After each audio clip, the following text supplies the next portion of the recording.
Hey everybody, I am the MoeChicken. Welcome to my stream. Oh, happy Thursday, everybody. We're gonna be playing Dark Cloud 2 tonight. Now, I will admit that in advance of the stream, I was sort of feeling low energy and not like I wanted to stream, so I'm pushing myself here a little bit.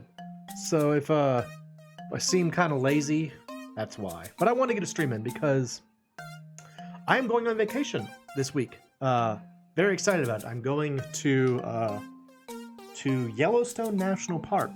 Me and my parents are going, and I'm very excited about it. But it does mean that I will be out of town next week, so I won't be streaming next week. So I want to get in at least one more stream before I left. So, here we go. I want to make sure there's Dark Cloud 2, because it's been a little bit since we played it. So, And now we've been playing different games recently, so I've been having to fiddle with audio, so if the audio is off at all, please let me know. I'll try to fix it. But for now, let's get started. So, in the last time we played this, we had arrived at Heimrada, which is a small town, or the site of a small town at the base of Mount Gundor. And it is currently raining fire. These little orange snowflakes are actually embers. It would be terrible to be here because your clothing would be covered in tiny little holes. And suffice it to say, because of those raining embers, we actually can't build anything made of wood here. And it's... I mean, I guess you'd say it's like the challenge of this area, but it's honestly a rather mild challenge. Like, this is about as difficult as Giorama ever gets in the game, is these little raining embers, and they're not that bad. You just have to build things that aren't made out of wood, so... But I have been playing on my own, and we have made it up a fair amount of the mountain at this point. So we are going on to Pains in the Neck. That should be fun. And yeah, we're just kind of cruising along up the mountain. I can't hear it. Can y'all hear it? Can y'all hear it okay?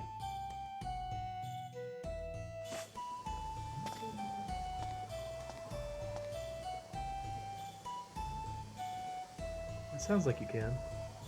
Okay. Well, let me know. Well, it's a little low. Let me turn it up a little bit more.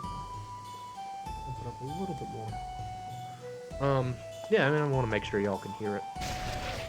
Oh, hey. Yeah. Also, I didn't stream on Tuesday, partially because I streamed on Monday, so I figured, you know, it wouldn't be that big of an issue. But also because it has been just, like, unbearable here in terms of the heat recently. I know I complain a lot about heat. It's because I hate it so much. I hate being hot. And, you know, I was thinking about it, too. It's not even necessarily that I don't like being hot. It's that I don't like being able to... I don't like feeling trapped by heat. Like, I don't like being able to... or not being able to escape from heat. As long as I've got somewhere, like... somewhere cool that I can go... to get away from the heat, that's fine. You know, we need heat to live and all that. But, like... it was like 80 degrees in my house last night with the AC on, with fans on, with all the regalia going. And it was still 80 degrees in my house, and I was like, this is awful. Man cannot live like this. So yeah, I wasn't in any mood to be doing streaming. So apologies for that. But today, fortunately, it has been a little bit better. It's still hot outside, but we didn't have sun during the hottest parts of the day. It was like cloudy, and it seemed like it was going to rain, but it never actually did. And so I missed out on that, like, you know, early evening, like 4:30, 5 o'clock era, 4:30, 5 o'clock time period where it's always so hot. And that was the saving grace to a great degree. So, I guess I'm going for... I don't know which one I'm going for, actually.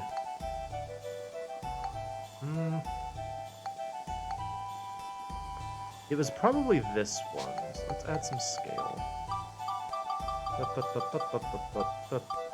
Except I don't have any scale to add. What do you add? No, what do you add? Yeah, it's scale, sure. That works. You get these jewels, and like I would keep them, except for the fact that you've got a limited inventory. So I don't want to keep it around if like I'm gonna need that inventory for other things. I wonder if this will be enough to bump it over. Maybe. Let's find out. Nope. Not enough. It needs more attack power. Ooh, fine. Oh, back to I think this one casts lightning, right? No, it's fire. Fire's boring. Fire and ice are boring because those are the most common elements for like things in this game. So many things trend towards fire and ice when it comes to like magic spells. I like when I get to use like wind or lightning. It's more fun. Oh. Yeah, other than the heat, I'm doing good. I was out of town last week. Oh, hey, Jimmy. Nice to see you here, Jimmy. We are having a lazy stream because I am lazy. So we're having a lazy stream. Just playing some Dark Cloud 2. Whack, whack, whack, whack. And I was talking about how I didn't stream earlier in the week because it's hot, and it was very hot, and I didn't feel like doing anything, so I was just sitting around. Actually, no, yesterday I had the clever idea to leave my house and go to places that are cooler, like the mall or work. I am good today. I am good today. It is not as hot today, and I just took a bath and left my hair wet, so I'm getting cooling effect from that. That's lovely. So, how are you today, Jimmy? Are you having a good day? I hope that you are not hot. I hope that you are able to resist the heat. I know that you were also having heat issues earlier in the week. Hopefully that is not causing you fits anymore. Heat is not fun. Excessive heat is not fun. Man, there's a lot of mimics here. I guess that's why this place is called Pains in the Neck, because they're all pains in the neck. You're doing well today. That's one. Good for you. Good for you. I was about to say though, so I was out of town last week. I was off on a business trip, and the way that my workplace deals with business travel is that you bill every hour that you are traveling, as you might expect, from like the moment you leave your house until the moment you are done working for the day. Which means the entirety, like from the part where I wake up at like, let's see, when did I wake up? I think I woke up at 5:30 to leave on the day that I had to head out. From the moment I wake up to like when I have gotten to the hotel and can say I'm done for the day, you bill all of that. And so I was regularly doing like, you know, over 8 hours a day, just from like travel. And because of that, I've already hit 80 hours for the 2-week period. It's like my place bills bi-weekly. So I just get tomorrow off, which is nice. And so I guess you could say technically my vacation has already started because I have tomorrow off. But it's nice. It's a nice little thing. So yeah, happy about that. And I think, fingers crossed, it should actually rain tomorrow, which will hopefully bring that heat down. Bring it down a little bit. Now I complain a lot about heat, but it's because it upsets me so. Also, I should apologize to anyone who watches my regular channel. Oh, very nice. Anyone who watches my regular channel, we haven't had anything up this week. And we won't. I won't have anything in time for tomorrow either. Sorry. The short of it was, I thought we were covered, and we weren't. It's like, I thought we had everything ready to go. And then we didn't. So, yeah. It was completely... Both myself and Ed were completely caught flat-footed by it. We're like, oh, what do we do? We don't have anything ready. So, we're getting stuff together. We should have things next week. Next week while I'm out should be covered. I think I might even have some bonus episodes, so do forgive if you were a fan of my regular channel, which you can find it at MoeChicken at YouTube. So if you want to check out my other stuff, that's how you do it. But yeah, I don't know. Sometimes it's kind of hard to keep track of it because, like, you know, I record a lot and then Ed makes them into episodes, and then we just kind of store them until they're needed. And so in some case, and like sometimes it's like over a month since it was finished, and so we lose track. I don't know. It's a weak excuse, but that's basically it. But yeah, we should have something next week. So there will be things to watch while I am away, if you enjoy that. Another one? Jeez, there's a lot of these guys. Ha! Stupid mix. Whack, whack, whack. Crush. That's what you get. That's what you get off that. I really like the Tsukikage with, I mean, I just really like this costume in general. Like, I think that this costume on Monica looks so good. It's so sharp and fashionable looking. Except for the weird booby armor. That's the only part I don't like, because it just feels so out of place, gratuitous, I don't know, unnecessary. Like, again, if she had like armored bits otherwhere on the in other places on the costume, I'd be like, okay, so it's supposed to be kind of like lightweight armor, like she's a thief or something. But she doesn't. The only armor she's got on that costume is just right in her chest. I don't know why. Seems really silly, but you know, I guess it is a video game costume. What are you gonna do? Max here's running around in what appear to be capri, what are those, like capri slacks, like pinstripe capri slacks, with a vest, with a double-breasted vest, no less. Very fashionable. I'm also kind of surprised. He's got another hat you can get.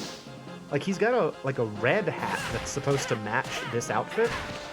And I thought I would have it by now, but I actually don't. I'm a little surprised about that. There we go. Uh-oh. Sir?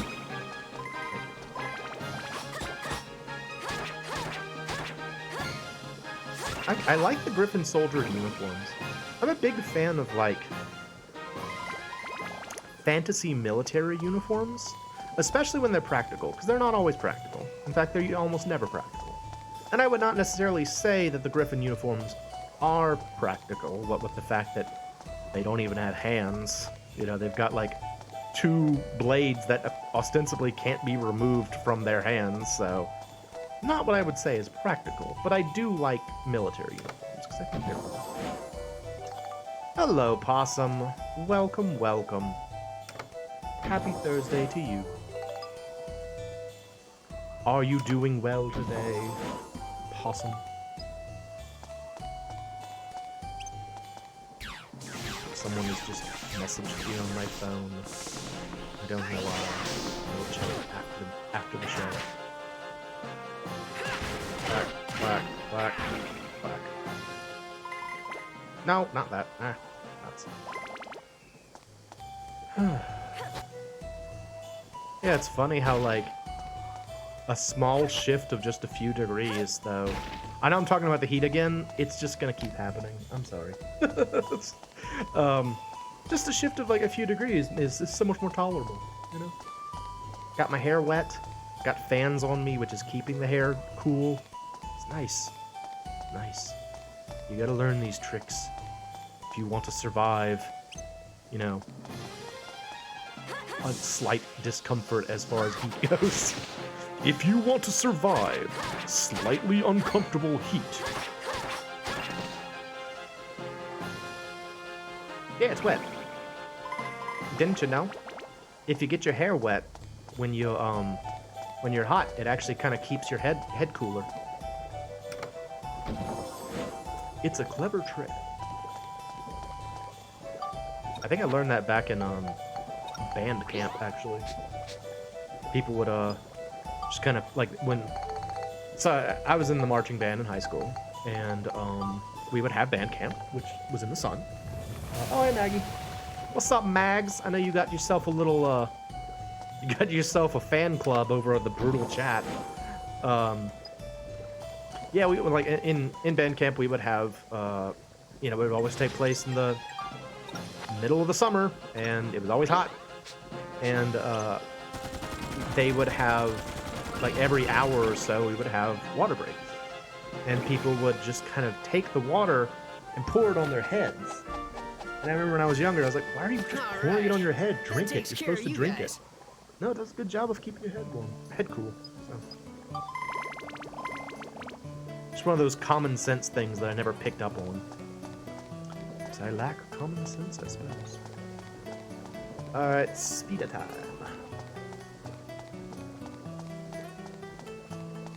That is true. Yep. Both your armpits and your crotch are warm areas on the body. Probably more socially acceptable to put your hands in your armpits, though. Just for general information. You know, if you're cold, if it's like Christmas time and you're like, I'm cold and I forgot my mittens, probably not a great move to just stick your hands down your pants. Just, you know, little tip from MoeChicken. Probably not socially acceptable. But it does work. It does function properly, but there may be other questions involved.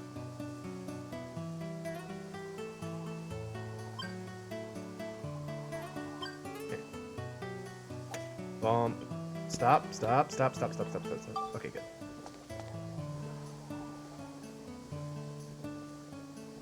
Although I will admit, hearing the concept of like sticking your hands in your armpits immediately makes me think of that there's one of those, I don't remember who the actress was. Oh, no, no! Oh, okay, you okay? You okay? Okay, we're good. I thought things were gonna get screwed up right there. There was an actress, it was like one of those Saturday Night Live movies. Moe's Tips. I think it was called Superstar, and like her character, she would like stick her hands in her armpits and then pull them out and sniff them. That's all I knew about it. That was my extent of knowledge of this movie, was that there was a girl who would stick her hands in her armpits and then pull them back out and sniff them. SNL the Catholic. She was Catholic? Okay. Why did she smell her armpits? I mean, I guess Catholics can smell their armpits if they want to, but what? Well, it's so weird. Did I show you all my motorcycle in this game? I don't even know if I showed you this. I've got a motorcycle now. Check me out. Steve can become a motorcycle. I don't know if I actually showed this off or just did it off screen, but yeah. Look at me. I can go. Get lost, you runts. It's honestly not super useful for like actual like battle because it's not maneuverable enough, but for getting around the level after you're done, very helpful. It's still not the best way to get around, although we won't be able to do that for a while. There's like a hover unit you can get, which is the fastest way to get around in the game. That one. Vroom vroom. You know it. Yeah.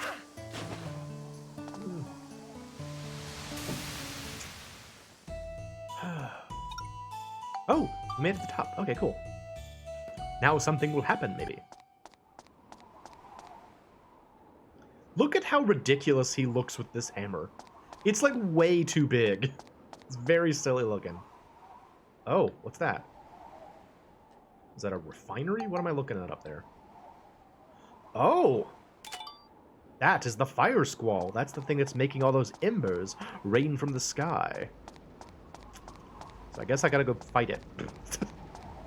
I guess the idea is it's just like pumping magma out of the crater and just spewing it into the air.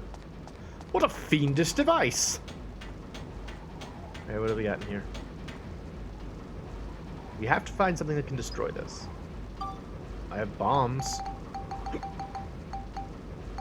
Bomb. No. Alright, well I guess I gotta go do Georama. Guess that's what the game's telling me to do.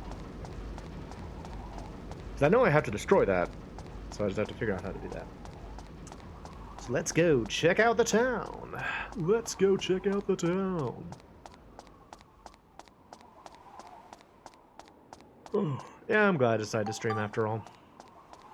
I don't know why. I was just kind of not feeling it earlier. I was like, I'm gonna sit down for a while and talk. But I love talking. Talk all the time.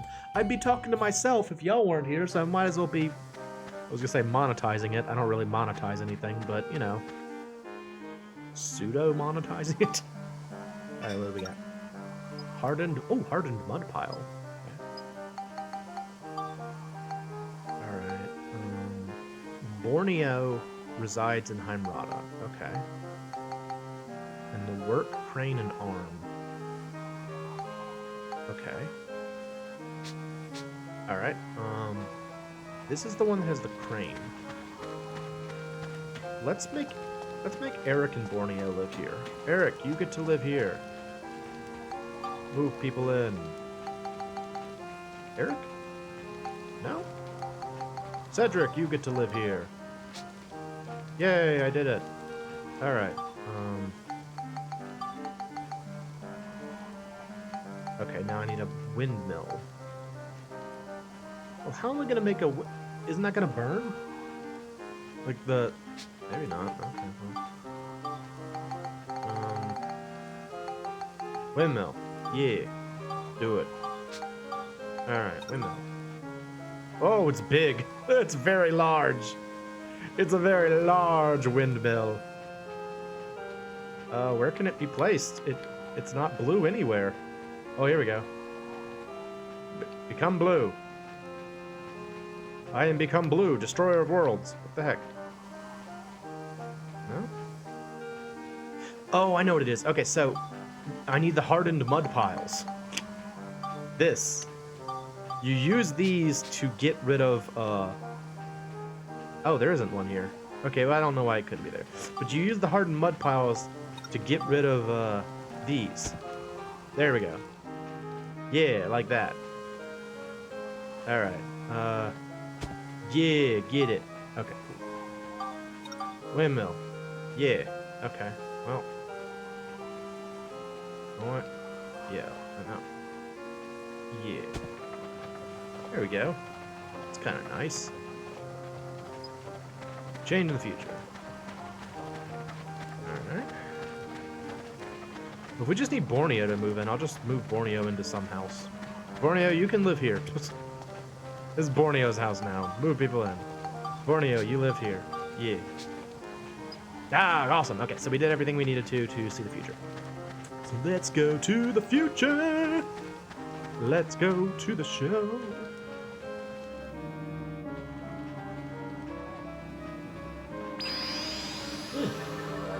I got y'all here now.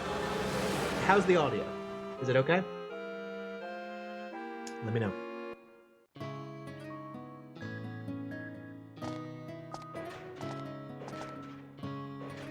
So this is the Great Workshop. Yes, Gundorada Workshop. Gundorada. The name is taken from Mount Gundor and the village below it, Heimrada. It's a portmanteau. Yay! Pasnos, the mobile stronghold of our rebel army, was once built here. Wow, that's something. Let's go to the second floor. That's neat. Yeah, okay. So, I don't know if I mentioned it yet or not. Gundorada Workshop has, like, an amazing song.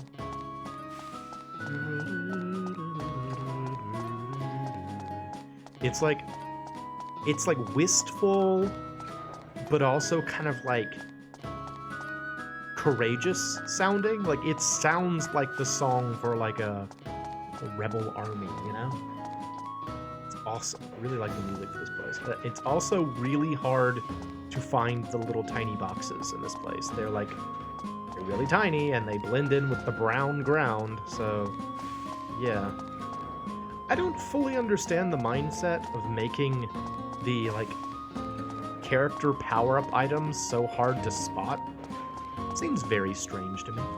Hey, it's one of my emotes. I like when I say my emotes. Thank you, Jimmy. You're a good egg.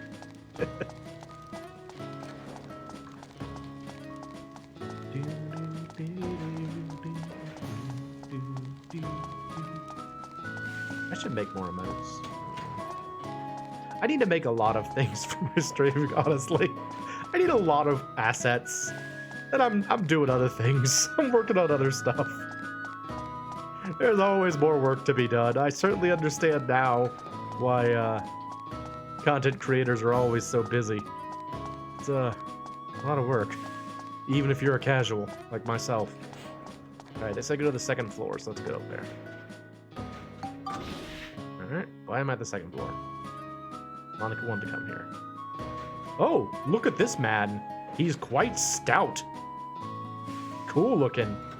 He's like a beefy Robotnik. Who are you? That wasn't the voice I And expected. you must be Garrick, the plant manager. Oh, it's Garrick, the plant manager. I'm Monica. I'm Maximilian. Nice to meet you. The origin point of this workshop was erased. We're in the middle of trying to bring it back. Ah, so that's what happened, is it? Everything changed so suddenly I had no idea what was going on. So This do you game think is you'll just be able full to of voices restore that the don't workshop? fit. Well, there's a problem. They're trying to put a stop to our building by raining embers down on Heimrada. Raining embers? That's probably the fire squall. Fire Squall. The fire So squall? cool. Yes, in the beginning they tried to destroy the workshop directly using that device. The workshop itself? The fire squall is a terrifying device that takes energy from the volcano and turns it into a boiling hot rain that burns up man-made things. That is pretty scary, yes. It also probably burns up man and woman things. We were able to protect the workshop by destroying the device in the volcano's crater. I guess their Okay. scheme failed, so they decided to set up the fire squall in the past and prevent the workshop from ever existing. Makes sense. Yeah, I guess that's what happened. So we have to take out the fire squall in the past as well, Look right? look at the size of this dude's back. Look at his freaking trapezis That's muscles. right. I think the device He is doesn't probably have near a the neck. crater at the top of the His traps volcano. just reach up to the base of his skull. Use this. I was just carrying this with me the entire time. Use it to blow up the fire squall. Make sure they don't find it before it goes off. Okay, I got you. Thanks, Garrick. See you. Good luck. Garrick is a cool name. I like that. Oh, look at his cool smile. What a bro. See, you see how easy it is? Like, here, I'll show you. So you're running around, you're running around, you're running around. You run by here and you're just sort of like... It's so easy to not notice. It's so easy to not notice these stupid things. Fruit of Eden. Alright, so I'm gonna check out the shops, because I've been putting off making these places show up because I knew the plot would happen, but there's like a bunch of stuff I need to take pictures of inside here. So what is this? This is... I'm gonna take a picture of the decorative lights, drum can. I'll take a picture of that. Display robo. Like a bunch of stuff. Electric sesame. Why is this called electric sesame? Why though? Why is that electric sesame? Why? What does that even mean? It's such a mystery. What else can I take pictures of? That may be it for in here.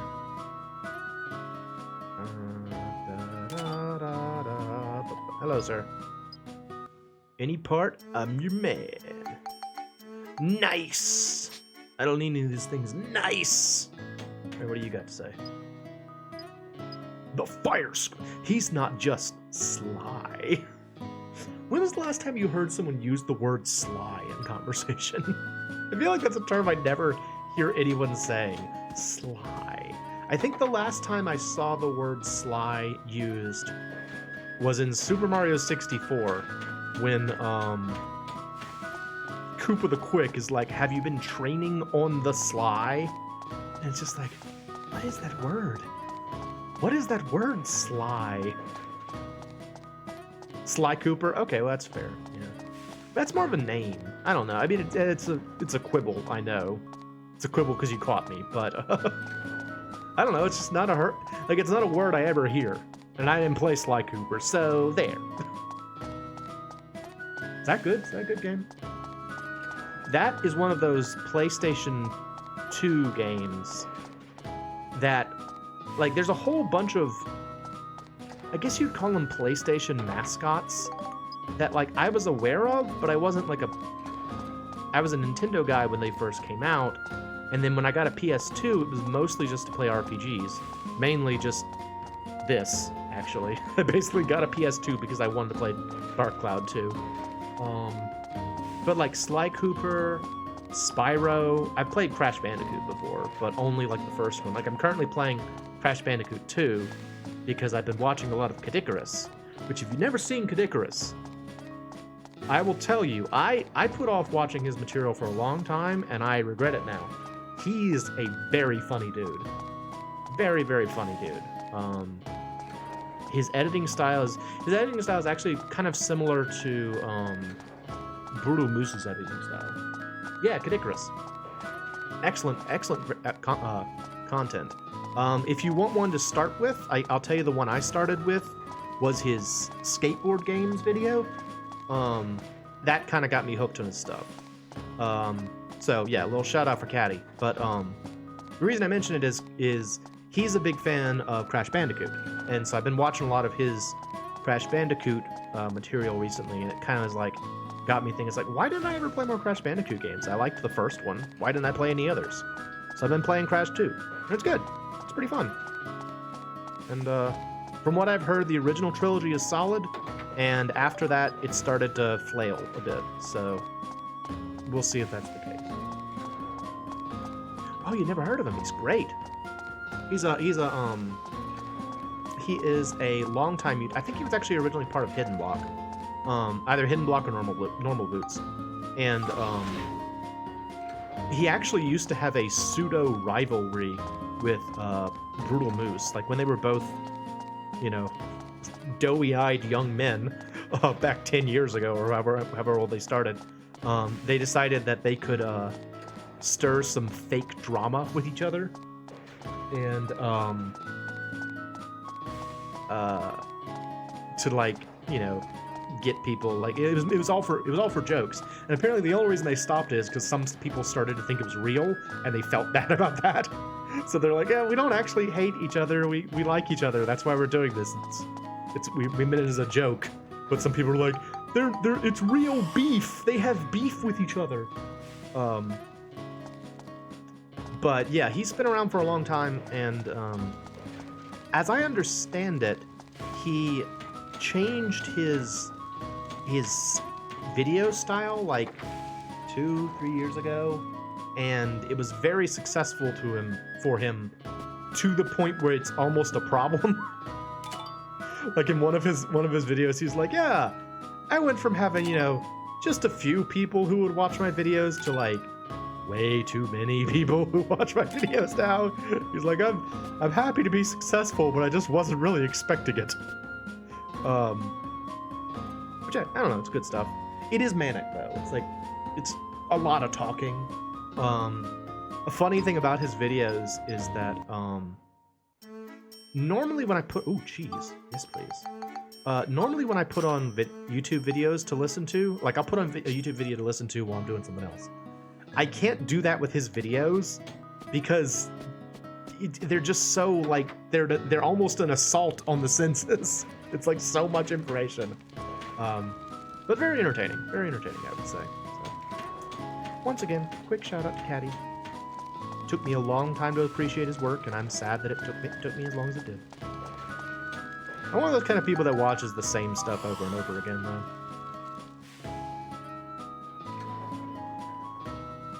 Yeah. Jimmy knows. Listen to Jimmy. He knows stuff.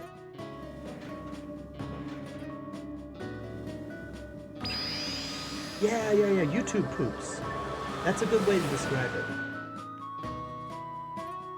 Same sort of mindset of like just like rapid fire kind of crazy content. That's, you know, just for laughs. And I don't know, I really like it. It's great for people with short attention spans because there's always something happening. Not like my material, which is slow and boring. Please subscribe. I should save. Oh boy. Alright, this. Blah.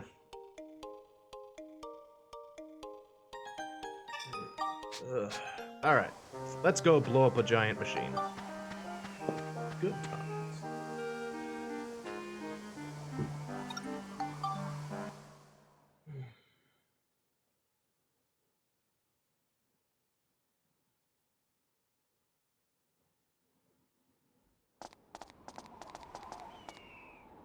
That's it! Yep. So that's what's causing our fiery rain problem. Let's hurry up and destroy it. All right!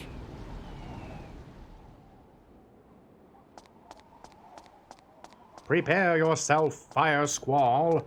I will be wrecking you now. Did I already take a picture of it? Let me make sure I took a picture of it. I think I did, but you never know. Okay, good. Good, good, good, good. It is yet another thing that is absolutely missable, so.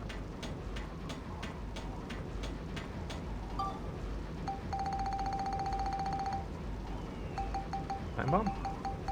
Time bomb? There it is.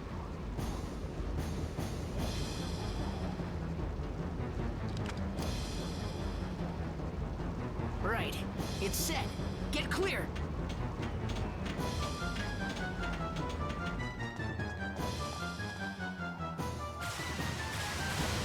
Whoa.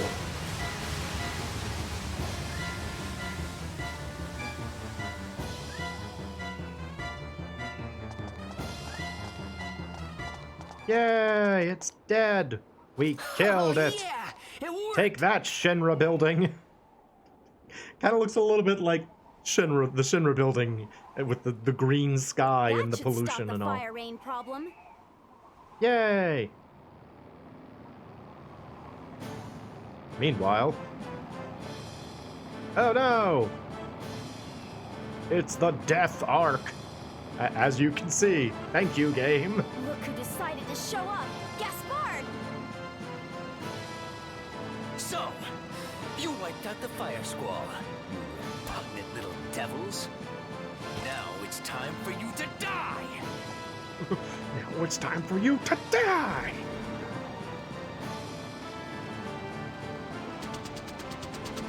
Oh.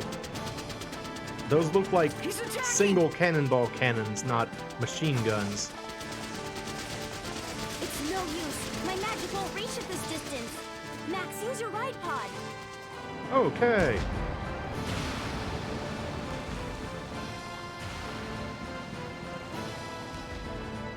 I'll wait for my chance and try to get on the ship. Okay. Okay. Let's do it. It's Maximilian time! More like it's time for Steve! Alright, I'm gonna make sure Steve's well equipped here. Let's see, she... Okay, he has the higher defense. I'm gonna give them both to her. Yes. Now I will equip Steve! Nova Cannon. You wanna go? I'm Steve! You're all beat up. Hurry up and get fixed. Ow, jeez. Hang on. Ow.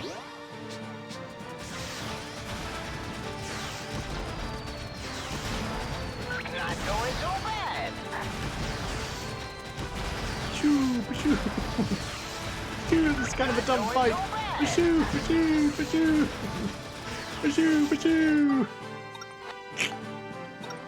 The reason I'm using the Nova Cannon, even though it's a little bit weaker than my machine gun, is that I want to say the machine gun actually can't even reach far enough. Like, the shots don't reach it. So, did I already get a picture of this? Hang on. Give me a sec. Get a picture. It's no use.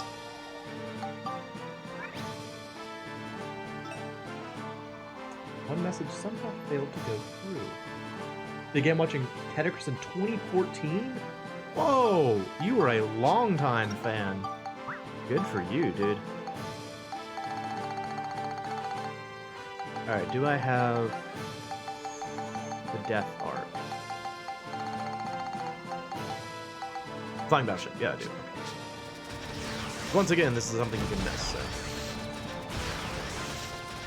Long time. Get lost, you runts. Yeah, I actually don't think I was watching anyone in 2014.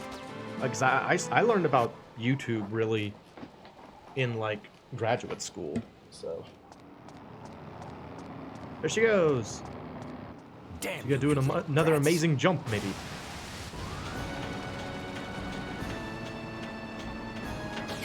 Monica's here! Just how did you? She's like, I'm gonna kill you. Look at my cool You outfit. won't slither away from me this time.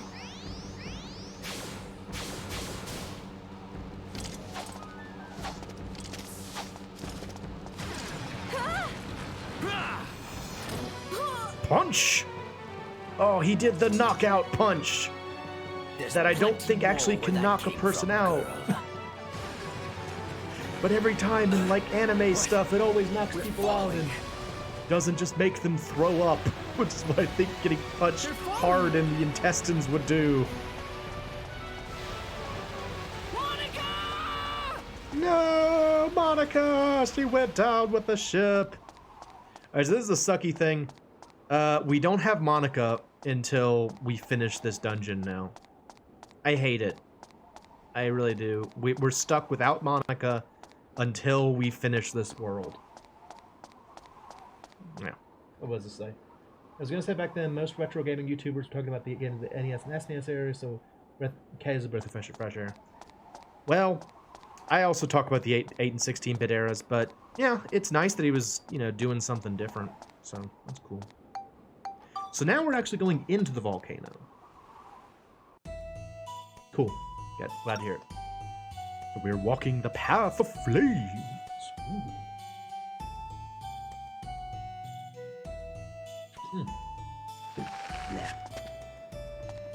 Yeah, see, we're actually in the volcano. Somehow we're not bursting into flame, but don't worry about that part. It's a lava golem! I like his cool green eyes. Fancy. Bash, bash, bash.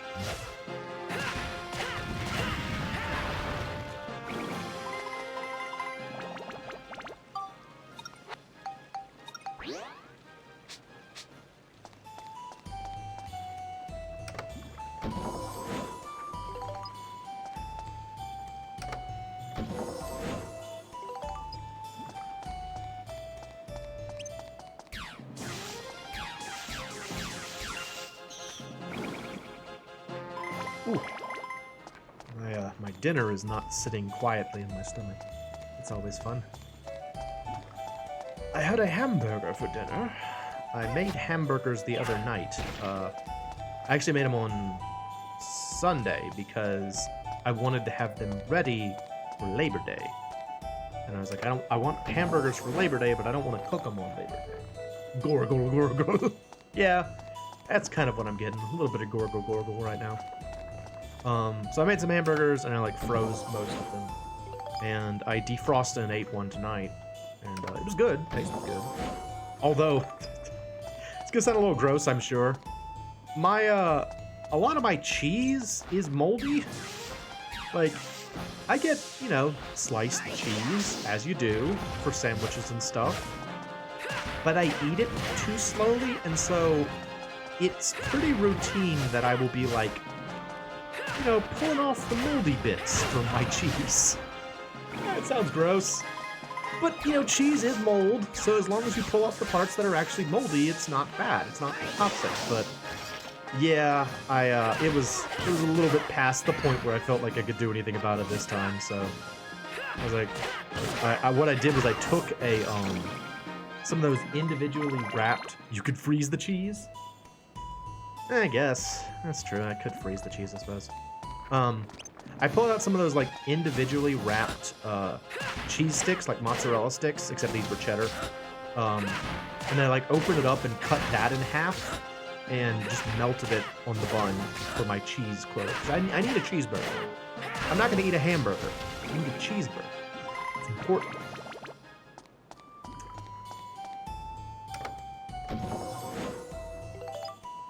Gotta get that cheeseburger.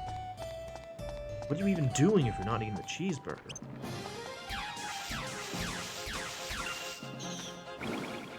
I keep trying to switch to Monica, but I can't. Because she's not here. She was punched in the stomach and somehow she went unconscious from it. Seriously, would that work? Would that work? I don't think it does. Like, you get punched in the stomach, it hurts. It will hurt, and it might, like, knock the wind out of you, but I think a heavy blow to the stomach would be just more likely to make you throw up, right? Oh. Ha-ha! But, like, in anime and stuff, that's how they always knock someone out. They'll just, like, punch them in the stomach, and then they, like, faint. I guess maybe the idea is they're getting punched in the solar plexus? I could see that maybe doing it. I still think you'd probably just throw up, though. I don't know anything about fighting. I don't. The only things I know about fighting are from video games, and that doesn't have anything to do with the real world fighting. It's funny that, like, I learned a great many things from video games that don't apply to the real world. You know? Well, like, fighting and using weapons and defending yourself, and none of it would actually work in real life. Because guess what? When you slash a sword at someone in real life, it doesn't just leave a little, like, brightly colored trail that, you know, does a certain number of damage to them. No, it might cut their limbs off. Might kill them. That is, unless you learned all of your sword fighting from Bushido Blade, in which case you might know something about sword fighting. Maybe. Y'all know about Bushido Blade? That's like, I've only ever played it once. I'm not like a master of it, but if you know anything about it, it was a PlayStation game from Squaresoft. They were Squaresoft back then. Threw up so hard you passed out. Yeah, I guess that could make you pass out, but they generally omit the barf quota there. But yeah, it was like a Squaresoft game that was all about trying to mimic sword fights, like more realistic sword fights. And so most of a match would just be like parrying and like positioning yourself and dodging and stuff like that. And like oftentimes matches were decided by like a single hit. So if like your enemy landed, there's a lot of monsters in this one room. If your enemy like landed a single hit, you know, with a sword, that would probably kill you. And so you're done. That's the end of the fight. You're the one who got disemboweled, and so you're not going to be doing anything else. It was interesting, and from what I understand, it's also a game where they tried to have like a lot of different playable characters so that you could try a variety of different fighting styles.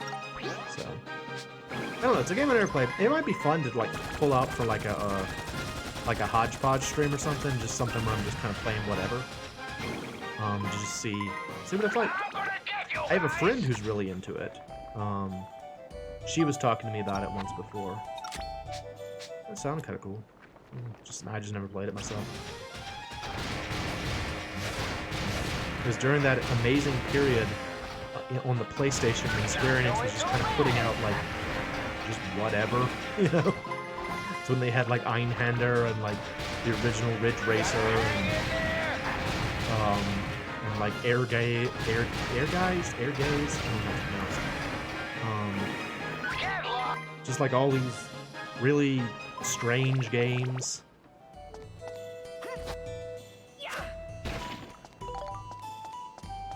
It's cool though, you know. It's cool that they tried a variety of things and didn't pigeonhole themselves. Air gaze. All those gays up in the air. That's what the game was. If you don't know what I'm talking about, there was a fighting game released on the PlayStation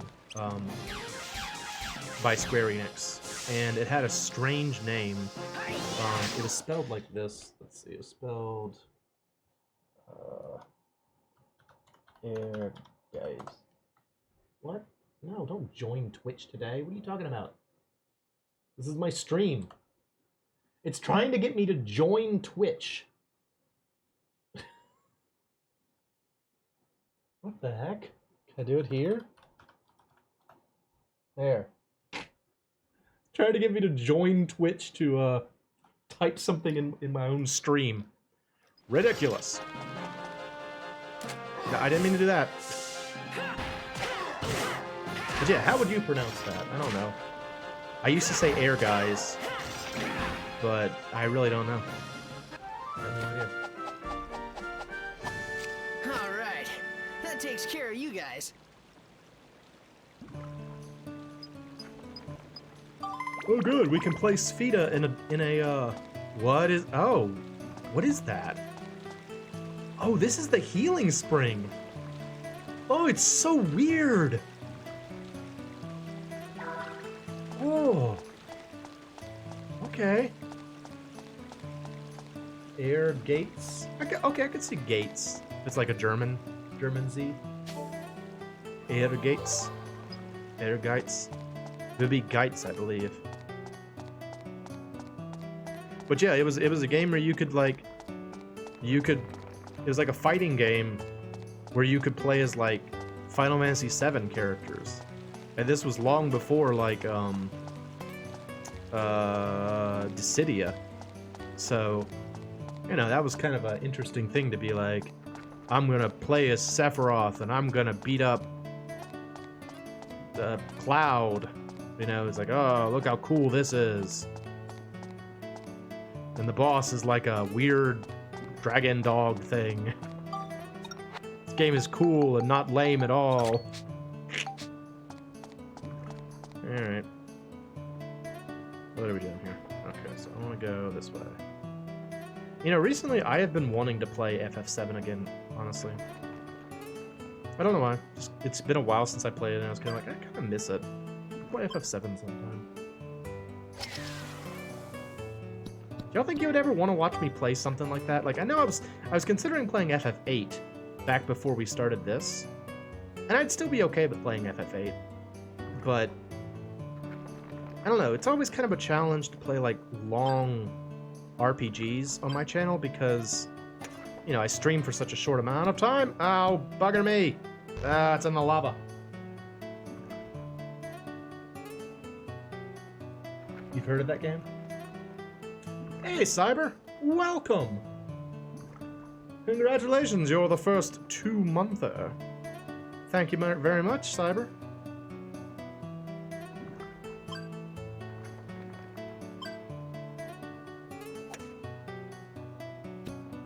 Stop, stop, stop, stop. Ah, no!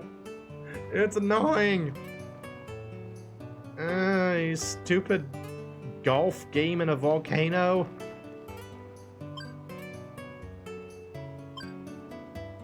Don't go too far. Just go a little ways and then stop. Okay, yeah, like that. Good job, hunk of time. Just keep in mind, this is not a ball. It's a piece of time. It's a piece of time that I'm playing golf with. Because that's a reasonable behavior. I honestly really hate doing Sfida in the volcano. It's kind of a nuisance. It's like one of my least favorite places to play.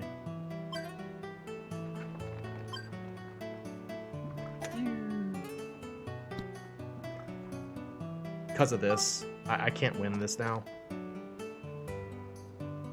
Just hit it off the ceiling or whatever. Here we go! Yay! Blue! Blue! Blue! Well, I got it in the hole. Just the wrong hole.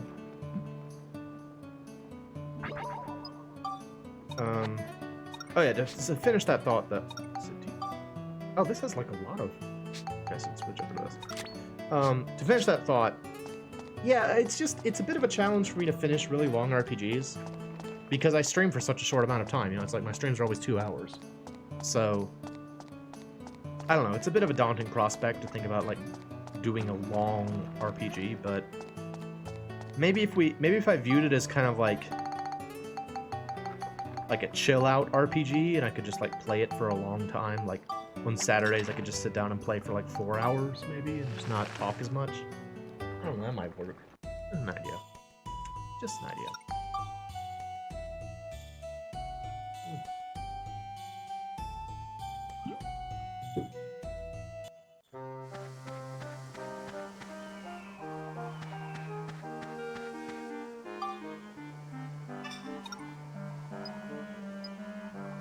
Okay.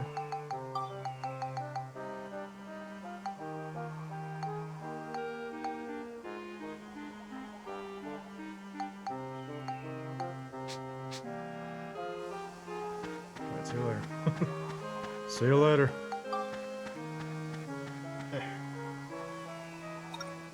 The Burning Undead! Sweet!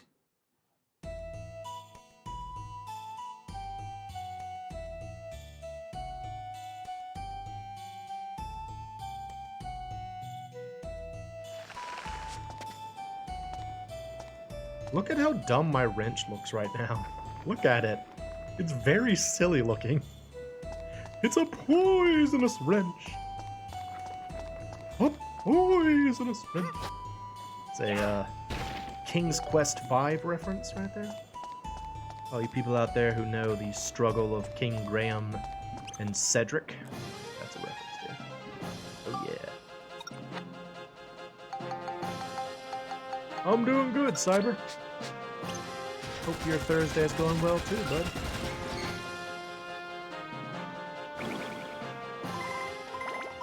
I regrettably missed your stream the other day when you, Oh, not this guy again. I hate these stupid guys. I missed Cyber's stream the other day. He was working on a new song, and I showed up too late. It ended. It ended when I showed up. Like I showed up, and then it immediately ended. And I was like, oh, barely missed it. Not a problem, dude.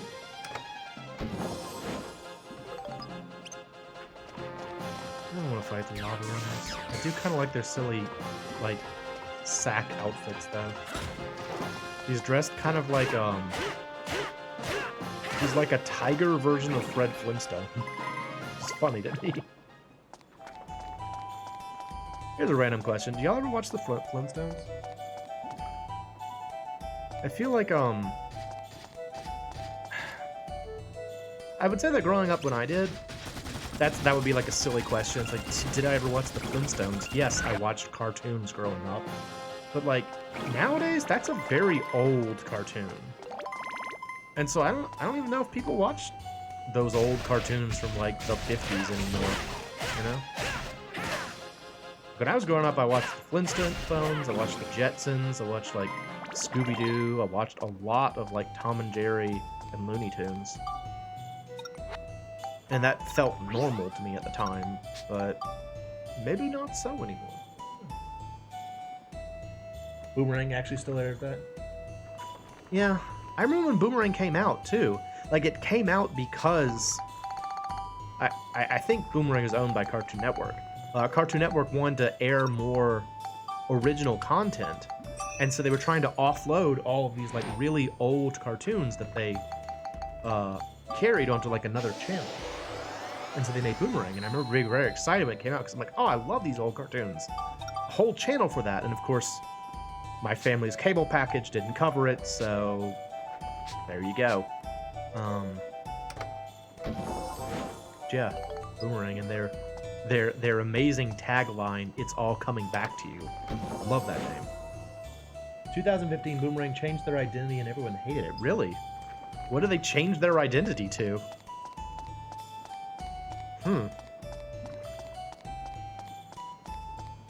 You mean they changed, like, what they were airing?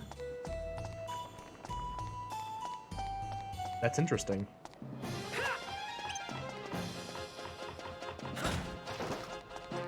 You never know what's gonna happen when you make a radical change in like TV programming or something like that. It's like, are people gonna like this? Are they gonna hate this? I don't know. That and how the channel presented itself, including the logo. Yeah. I mean, I would probably have hated it.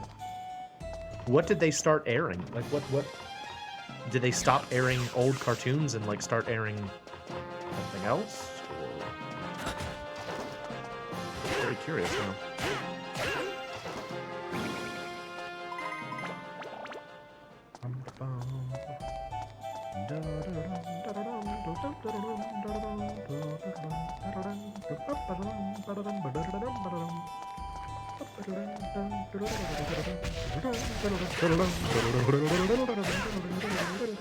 Sorry, I know it's not even accurate anymore.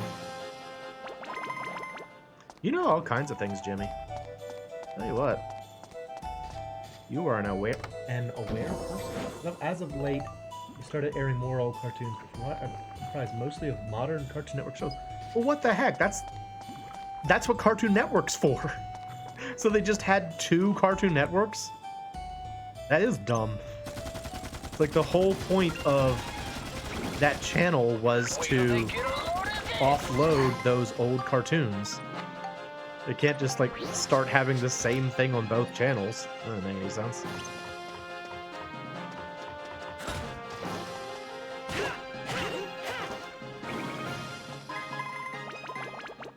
I remember though, even as a kid, I was very like,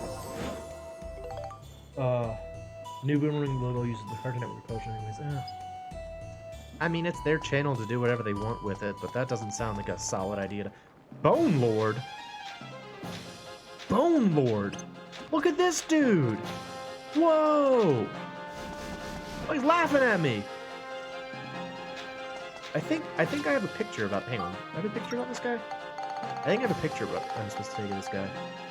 Or not monster. Where's that good? Yeah. Bone Lord. Yeah, Fainting Bone Lord. Okay, yeah, I'm supposed to throw a rock at him. Hang on, dude. I gotta find a rock. Rock. I gotta rock and roll the place with power of the Ninja Turtle face. Where's a rock? It's in the Middle East. Ain't a rock. Here, buddy, come with me. I can't pick him up. Oh, he's too heavy. Boo. Some monsters you can't pick up. Boo. There's a rock. Come here, you. Alright. Sir, I have business with you. Now I threw the rock! Oh, screw you, dude. I'll come back later for your picture. Stupid pooper. Oh yeah, I was gonna say, like, even when I was a kid, I was preoccupied with the idea of, like, lost media. Because I remember, I remember Cartoon Network had this, event. When Lost in 2000 aired the same events, music and promos until 2015. Yeah, that's what I thought Boomerang was supposed to be. It's just supposed to be a channel where you can watch all cartoons, not where they just have a second Cartoon Network. That is what happened with MTV. You're right. MTV2. Except MTV2 was supposed to offload the music videos. Like, it was supposed to be the music videos, and then it gradually started being all the reality TV show stuff as well. I don't know, whatever. I ain't no television executive. I don't know these things. I'm just dumb chicken on the internet. Oh, I want to finish this idea though. Yeah, so I remember on Cartoon Network they had this event where it was like Johnny Quest Day, and they said we're not going to be airing Johnny Quest anymore. Nope, that is dumb eyes. We're not going to be airing Johnny Quest anymore, and it'll be gone forever. And I remember thinking in my like little child chicken brain, I was like, I have to watch this for posterity. People must know what Johnny Quest was like, because if I don't watch it, no one's ever gonna know what Johnny Quest was like. I genuinely believe that I needed to watch it for history. Whatever, I was a dumb chicken, but it's fine. Still a dumb chicken. Oh, hey. Hang on, I've got the perfect thing for you. It's called 2 chain guns. There we go.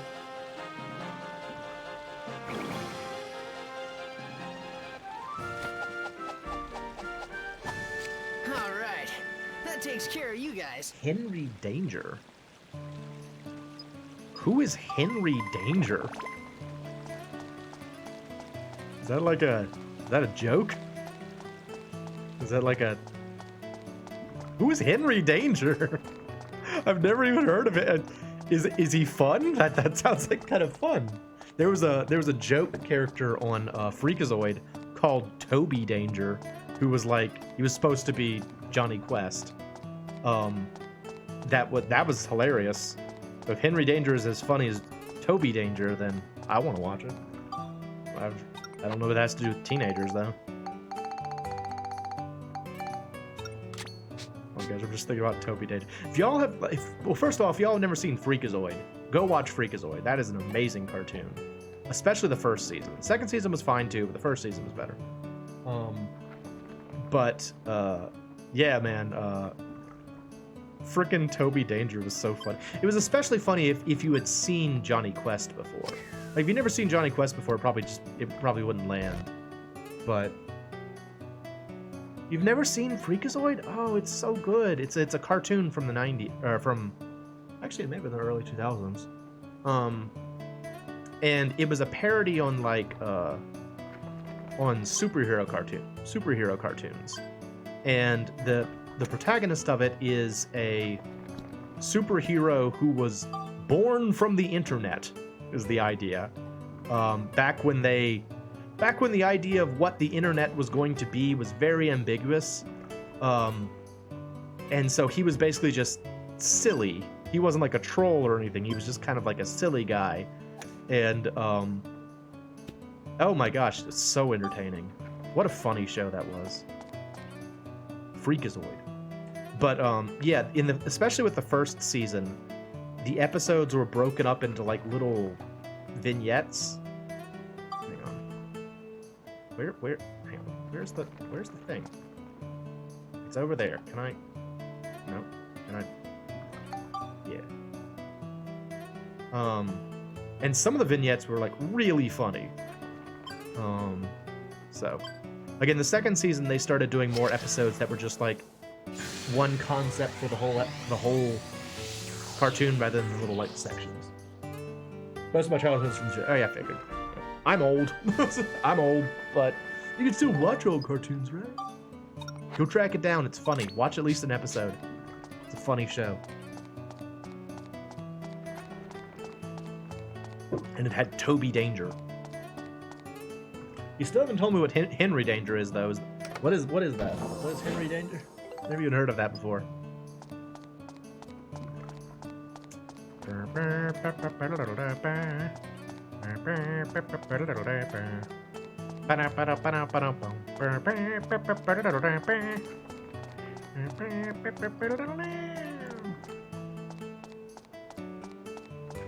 Just let me throw a barrel at him.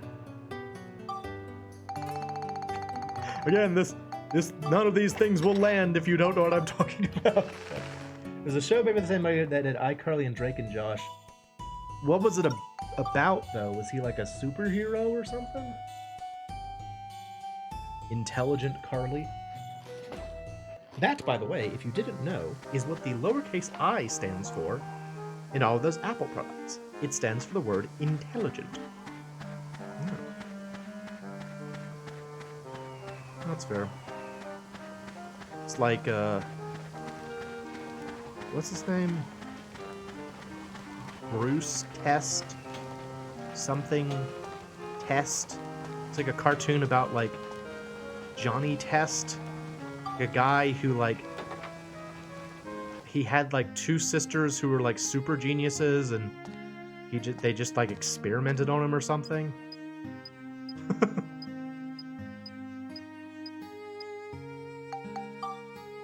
I don't know. And then, Danny Phantom. Johnny Test, yeah. Just a bunch of, like, cartoons that are like, this is after my time. I don't know what this is. It was an awful cartoon? I don't know what it was about. All I know is I didn't really like the art style for it very much.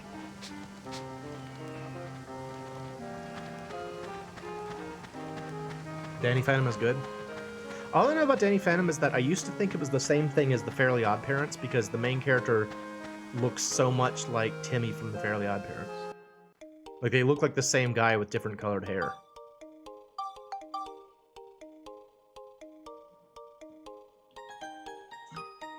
I don't know if they were made by the same person or if they were just influenced by each other, but yeah, they look like the same guy.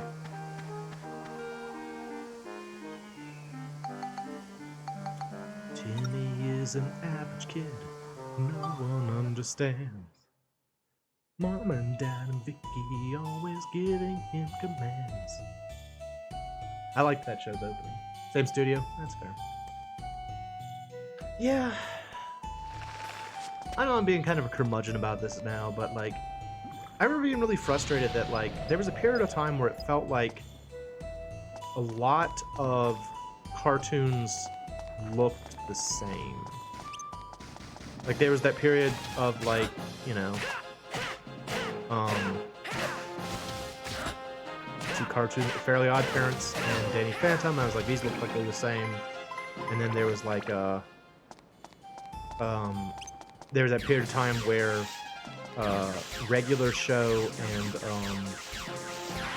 Adventure Time like ushered in the era of stupid looking faces with like noodle arms that like a lot of cartoons had. And I'm just sort of like, cartoons in my day look different. You ever seen the Rugrats? They're hideous. Klasky Supo, maker of many, many awful-looking cartoons. Them's were the good days. You ever seen Eliza Thornberry? I don't know, man. Each their own, I know, but I don't know. I get sick of when everything looks the same.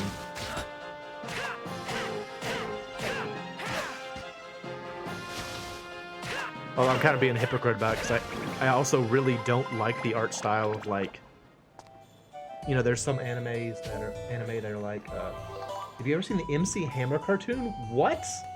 Forget what I was saying. No. Please tell me about the MC Hammer cartoon. I saw the, that's a red, do I have to take a picture of this guy? Hang on.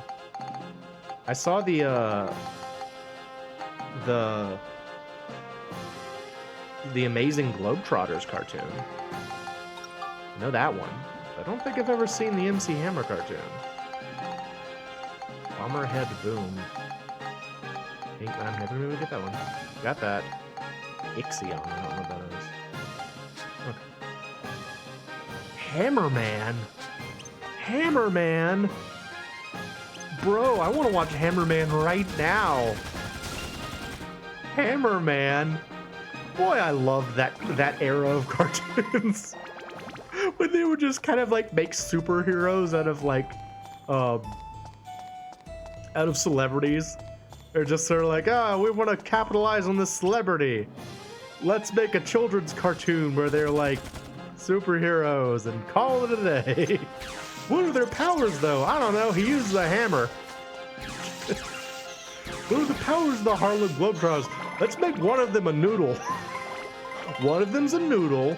One of them's a giant basketball. One of them is liquid. One of them has a big afro.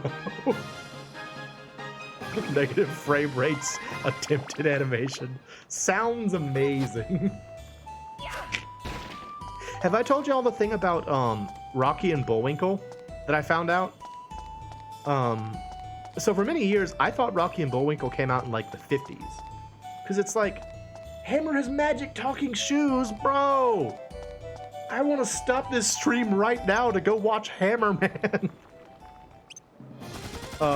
Yeah, for many years, I thought Rocky and Bullwinkle was like a super duper old cartoon.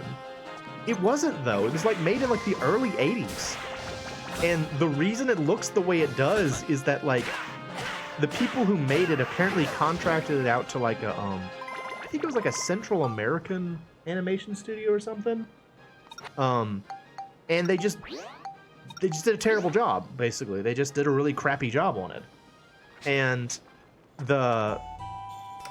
so like that first season was like well, it's Rocky and Bullwinkle animation. If you've ever seen the show, you know what I'm talking about. It's very cheap looking, and like they still aired it because they're like, well, we got to try and recoup some of our losses.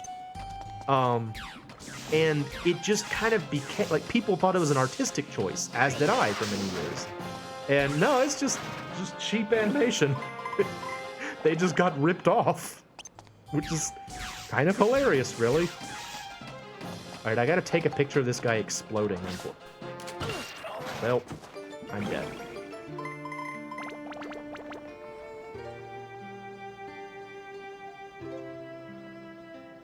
Did I save? I don't think I saved. Did I lose all of that? Did I lose all of that? How far back am I?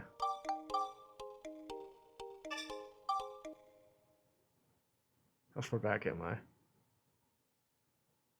Uh-oh.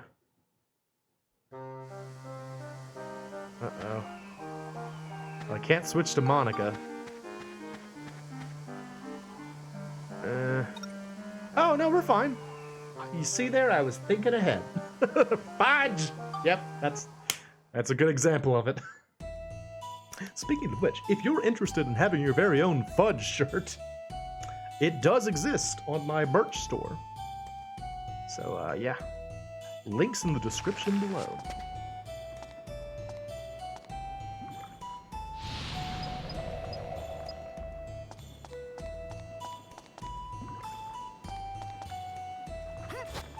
Don't you OGs me for, shilling? It's my stream. I'll shill if I want to. Oh, hey, dude. What are you doing here? You're like, I live here. Get out of my living room. What was I talking about before I died, stupidly? Rocky and Bullwinkle? I think I finished the idea of that. Get lasered. I got super hot pepper. Have y'all ever seen that,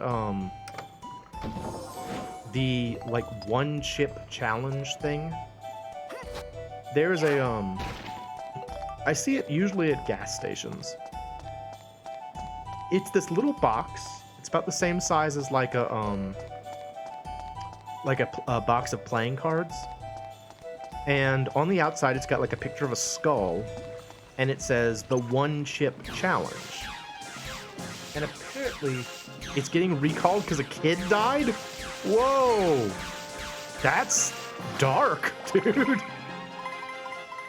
But you know what I'm talking about. I'll finish the thought so in case people don't. It's a it's like a tortilla chip that's covered in like ghost pepper or some incredibly potent like pepper flakes. And the idea is like, can you eat this one chip? And it's like $5 for a single tortilla chip. And like, all I can think is like, man, that's not worth it.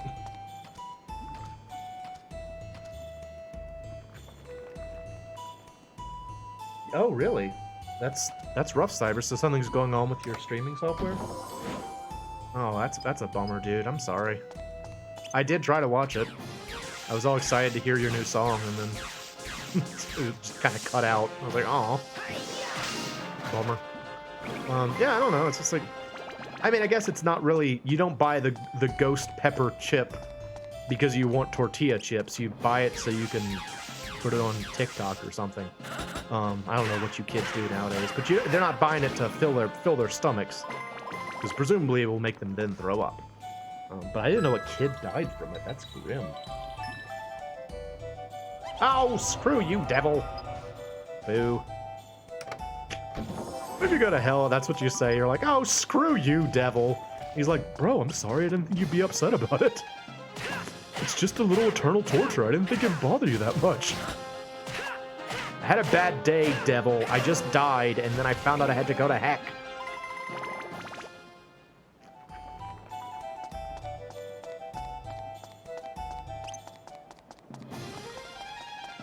Oh, I saw you said something. Hang on. Zap. Zap. Nope. Zap. Zap. Zap.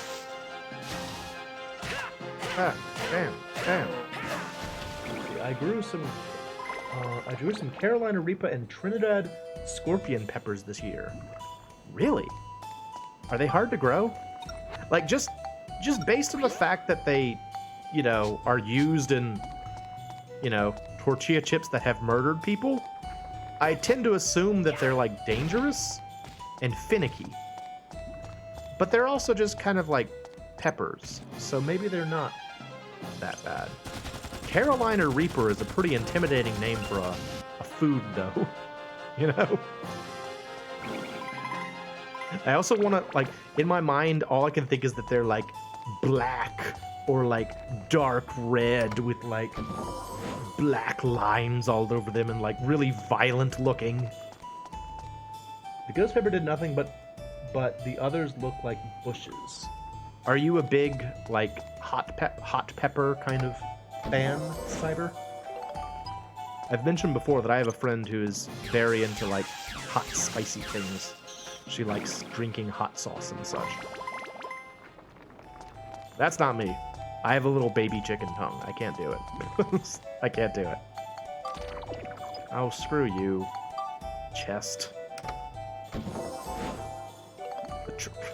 Great! I broke my weapon so I could get 9 bundles of hay.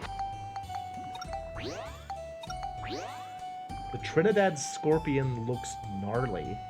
Alright, I gotta look it up. We're gonna find out what the Trinidad Scorpion pepper looks like. Here we go. Desktop.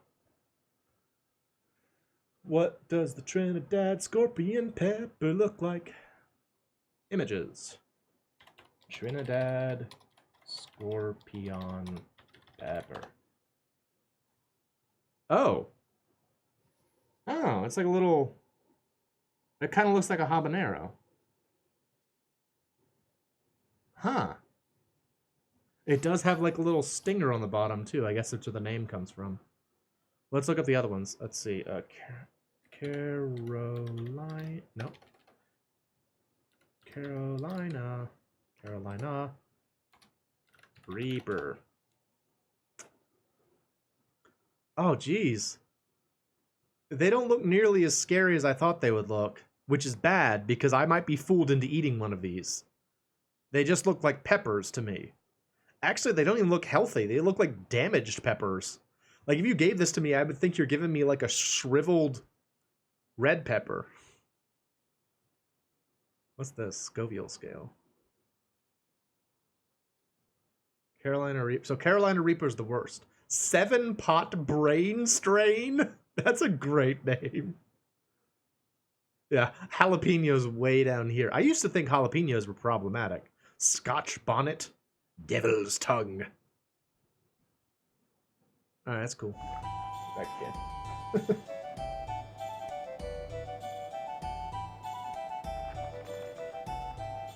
The moment I eat this will be me, dead.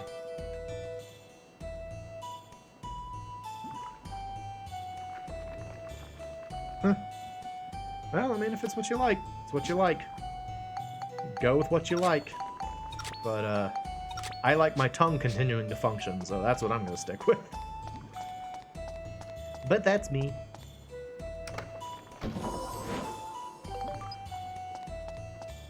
That's your back, right? Yeah.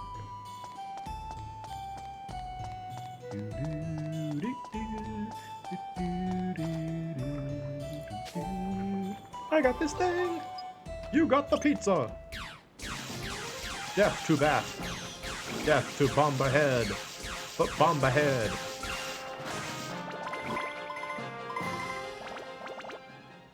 I hated that anime. That was a terrible anime. Y'all ever seen Tenjo Tenge? The anime? I cannot recommend it. It's a terrible anime. It's like a fighting anime. It's not good though. But it had a really cool theme. Like the theme song was good. Like the opening song for the show was like really, really catchy. It was called Bomba Head. It's a good song, but can't recommend anything else about the show. Oh no, not Tenchi. Tenchi is different from Tenjo Tenge. Tenjo Tenge, you actually spelled it right. Tenjo, and then I guess I can write it out. Let's see. This. Let's see. So Tenchi is what we've been watching. That's a good show. I like that show. And then Tenjo Tenge is a show I don't like. That's not a good show, but it has a good theme song. Very good theme song, but the show itself was garbage. Well, I just thought it was garbage. Honestly, what it played off of is a complaint I have a lot about anime. It's one of those animes where, like, it deals with, like, really intense adult situations. Yeah, you've been watching Tenchi. It's good. It's a great show. It deals with, like, really intense adult situations, and everyone in the cartoon is, like, a high schooler. And that just bugs me. I'm like, anytime I see those kind of cartoons where it's, like, all these really intense situations that are, like, very dangerous and, like, people could die and stuff, I'm like, where are the police? Why are there no adults here at all? Where are the adults? Oh, hang on, you said something in a sec. Ah! You want to tag me? Alright, what are you talking about all the flinches or the characters based off the honeymooners you believe? Well, yeah, it was the same general time period. Like how, Yogi Bear was also based off of the honeymooners, I believe. That's why he's got that hat. It's kind of a funny thing. Back then, it was really common to make a cartoon version of, like, an existing actor, you know? Like, you saw it a lot in Looney Tunes.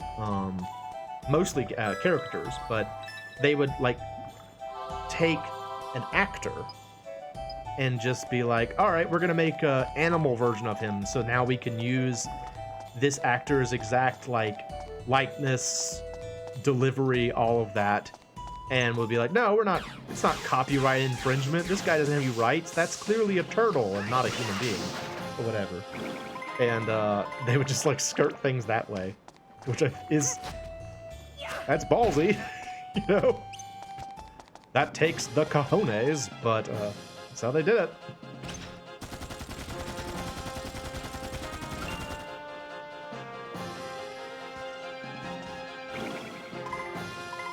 Yeah, I really like Tenchi. I like that show. I do know that part of it's because I watched it when I was younger, but I think that's one of those things that's kind of hard to figure out, though, right? You know, like, if you watch something when you were young, and you enjoyed it, then your appreciation of that thing was instrumental to the development of your preferences. That's why I get frustrated when people like use nostalgia as a dismissal.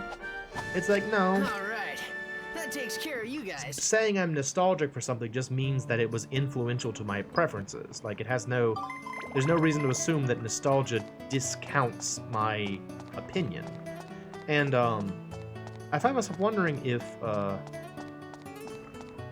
some things I was like, I wonder if I would like this if my preferences had not been shaped by it.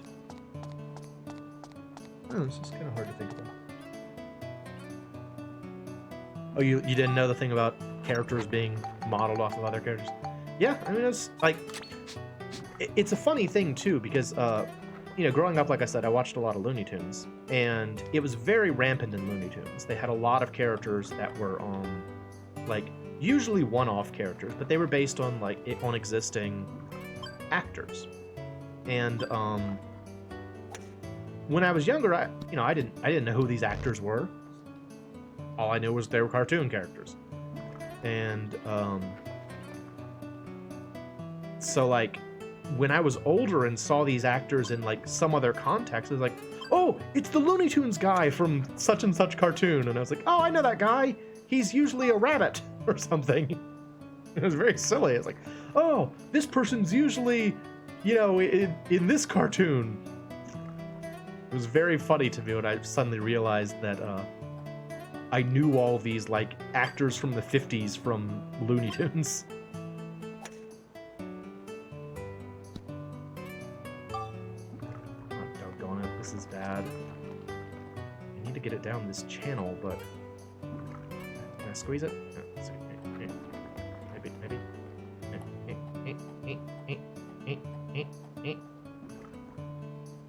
Okay. Hang on. Go down here. Let's see. One of the reasons I hate golfing in this place is you see these two big columns? Like, they put these big columns at the entrance to every large area, and they also have these bumps here, which will throw off your shots as well. So it's like they got multiple things that are designed to just kind of frustrate you. I hate that. It makes me mad. Moo. Come on, Max, come on. Cheat a little bit. Come on, man. You can do it. Just cheat a little bit. Yeah, there you go. All right. So I gotta kind of aim up a little bit.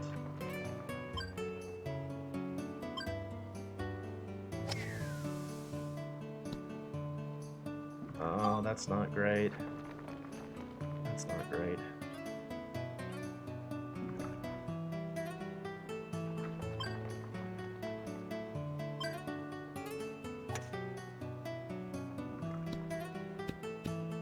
Oh, well, it might have worked out perfectly, actually.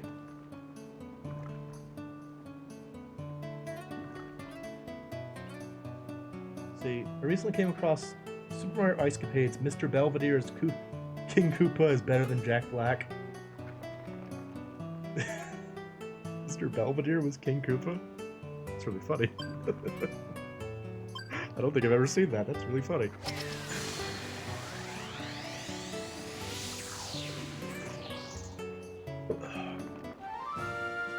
Did y'all ever watch the Super Mario Brothers Super Show? Watched a ton of PBS. You know, I didn't watch PBS, and thanks to PBG, I kind of wish I did. Feels like I missed out on a lot of PBS.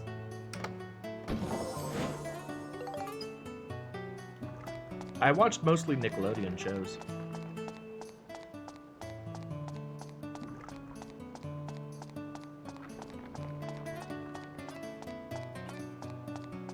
Yeah, did y'all watch the Super Mario Brothers Super Show? Loved that show. With Captain Lou Albano and Danny Wells. So cool.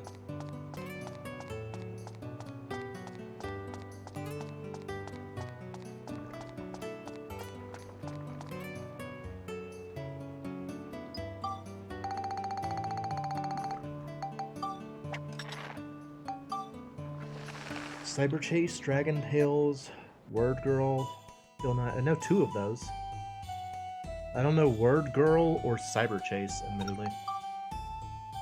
Zoom! I'm guessing that's also a show. Science guy.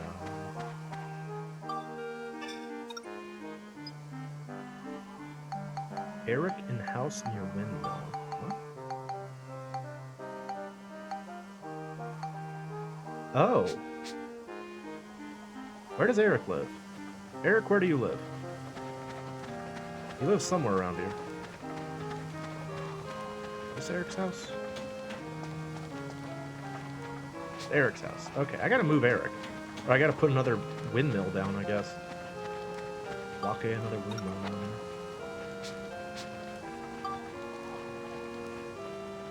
there. Bill Nye the Science Guy. Bill!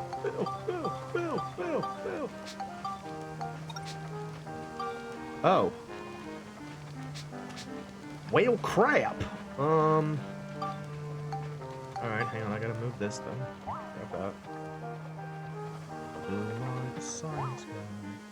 Whenever I think of Bill Nye, all I can think of is, like, the angry Bill Nye from Last Week Tonight. When, John Oliver invited on, like, Bill Nye to do a segment about, like, climate change, and he was just, like, angry about it. For some reason, he was like very angry Bill Nye, and that's the one I always think of now. Angry Bill Nye. Bill Nye is done with your crap. Yeah, the planet's on fire.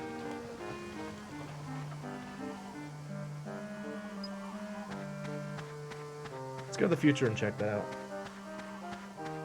Cyber Chase looks like the least cyberpunk thing ever. I already look it up. Hang on. Let's learn about Cyber Chase. Blech. Oh, Beekman. I actually watched Beekman. Cyber Chase.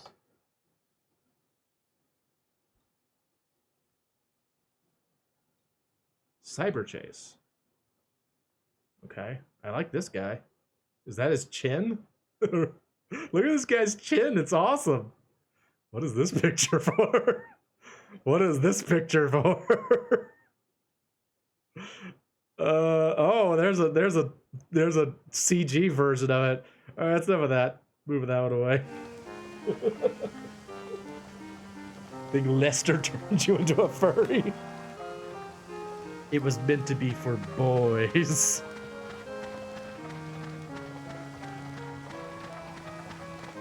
You have the first 5 episodes of the DVD, but you don't know why you have it. That's the best kind of DVD to have. That's where I got all of my yoga DVDs from. Somewhere. Alright, so here's the funny thing. I just foolishly went to the future. If y'all remember, we need Monica to go to the past.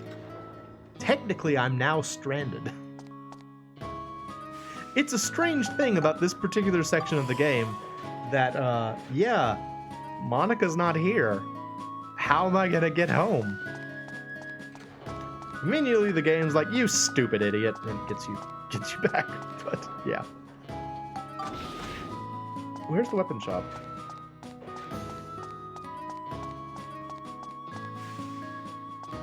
There's the tool shop. Wildcrats Zamboomafu Liberty's Kids. Yeah, I don't know any of these things you're talking about.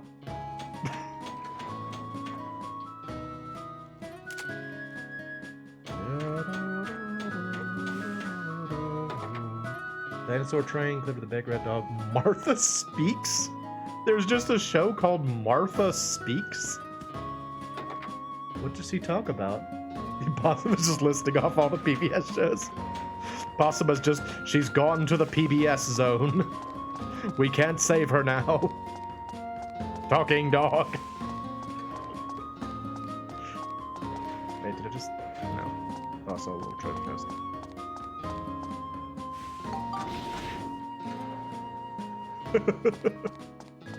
Don't get Possum riled up. She'll bite you. She hangs out in the dumpster. She can fight. You ever follow her on her channel? It screams at you. Speaking of which, you should check out Possum's channel. Where's the frickin' weapon shop? What am I doing wrong here?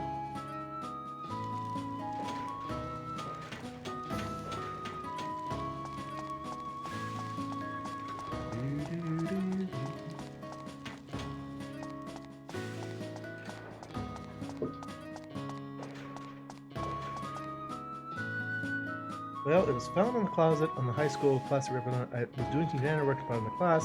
I discovered, took it home with the game was Sonic Mega Collection. What? Hang on. I think I missed something. A cool story to tell about how I got a GameCube game. Okay, I missed that part. That is cool. That's like how I got a bunch of DS games once from work. Oh, show window. Very nice. So I used to work at a Kohl's department store, and while I was there, I worked in the what do you call it? Customer service section. And hammer. car. There was something else I could take a picture of in here. No. What do you sell, dude? You sell cool stuff, I guess. I don't need to know that's cool. Yeah, so I worked in the customer service section, and that was also where Lost and Found was. And 2 times while I was there, I got very lucky working with the Lost and Found, because the way the Lost and Found worked is you had like I think 2 months maybe to come back and claim something, and if it wasn't claimed in that time, the what do you call him, the guy in charge of the security guard would like destroy it. Basically, he would like destroy it. All right, so like I said, technically I should be trapped here, but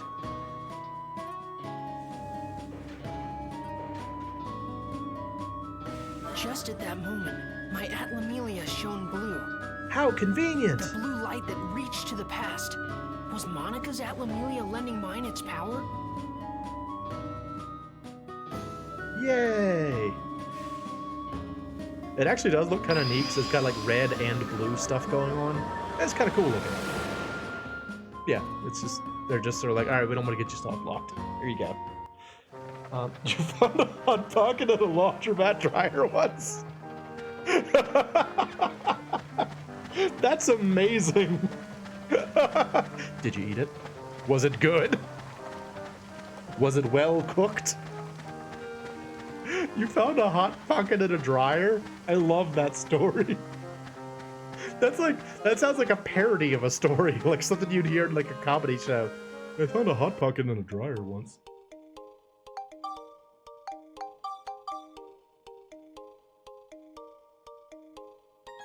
They don't make my favorite type of hot pockets anymore. It makes me very sad.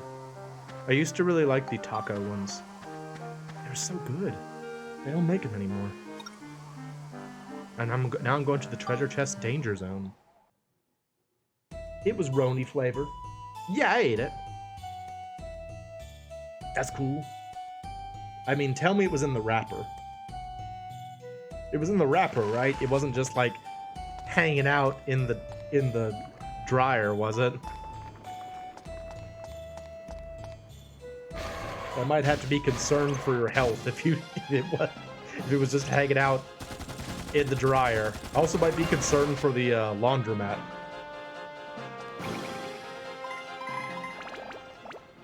I mean, truth be told, presumably when you get your clothes out of the dryer, all of your pockets are hot.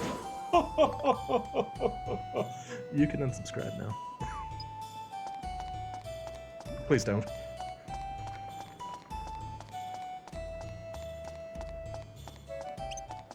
Zap. Zap, zap, zap, zap. I really like that story. I found a hot pocket in the dryer once. Desperate times unsolved. Desperate times call for desperate measures. I'd like to believe someone didn't have a microwave and they thought that was the best way to cook their hot pocket.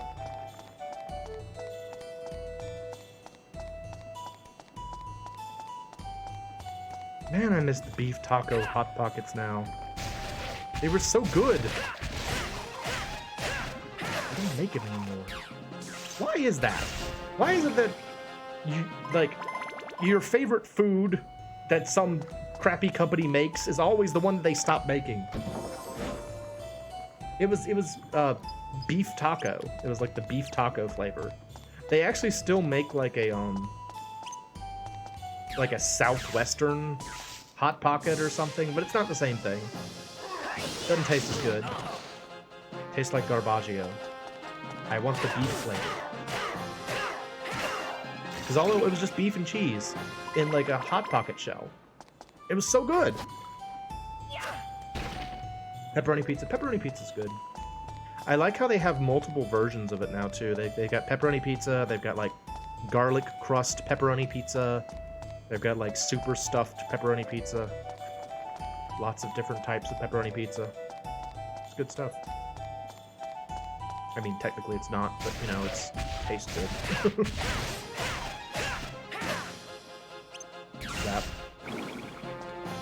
Like the ham. I actually made a Hot Pocket once. That was ham and cheese.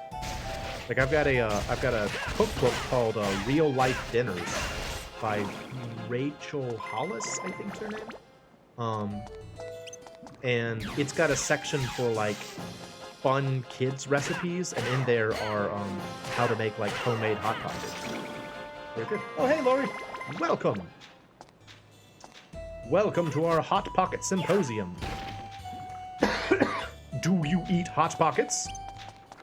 If so, what is your favorite? And if not, why are you so much healthier than I am? Does it have to do with the lack of Hot Pockets?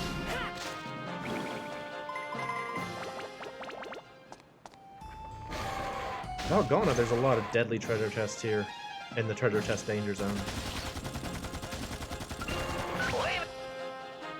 Steve's, like, miniguns are just unfair. They're so powerful.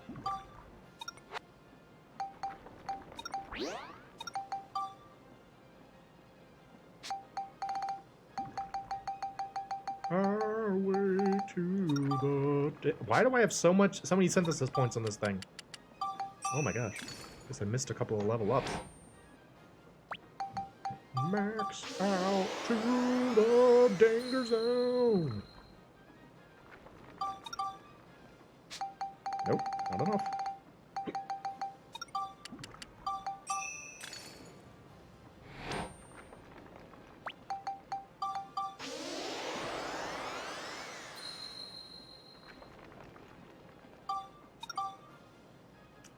Still not enough Cyclone. More Cyclone. Yes.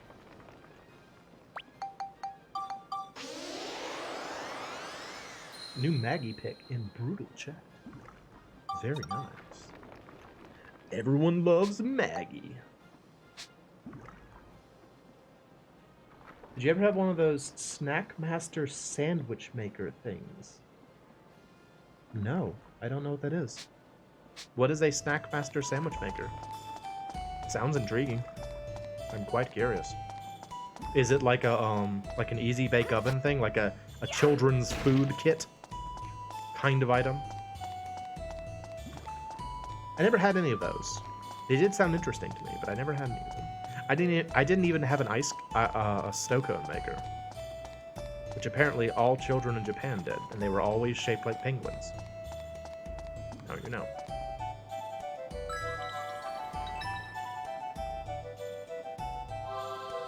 Oh, Ray.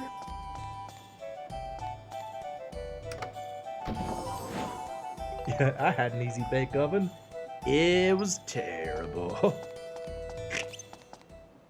Gentlemen?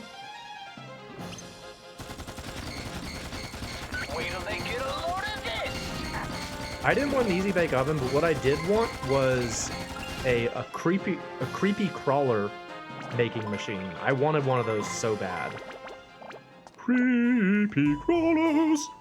It was like a little, like... Well, let's see, real popular early 90s, like a waffle press. You put 2 slices of bread filled with whatever. Made 2 wedge-shaped pockets, kind of. Bro, that sounds awesome. I want that. That's cool.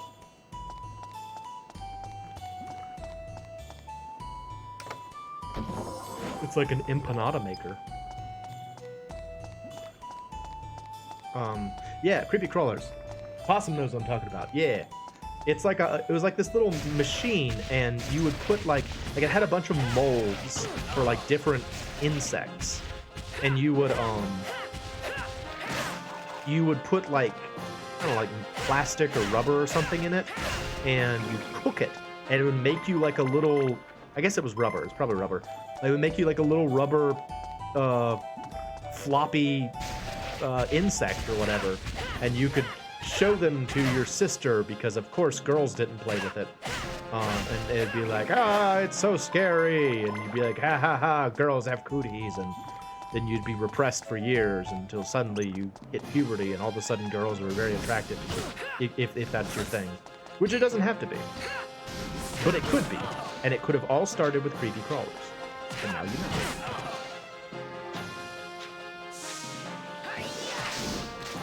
Zap, zap, zap, zap, zap. You know, I'm just gonna shoot you. But you can make candy with that thing? That's even better. I want candy. I shouldn't eat candy then. I like candy. People cause an easy bake were hecka dangerous. Yeah, I mean, as children playing with, like, heating devices, they always said, like, have your parents, have your, like, parent supervision or whatever, but your parents didn't care. They didn't want to watch you making non-food and plastic toys. Oh, there's another way to make candy bugs. Okay.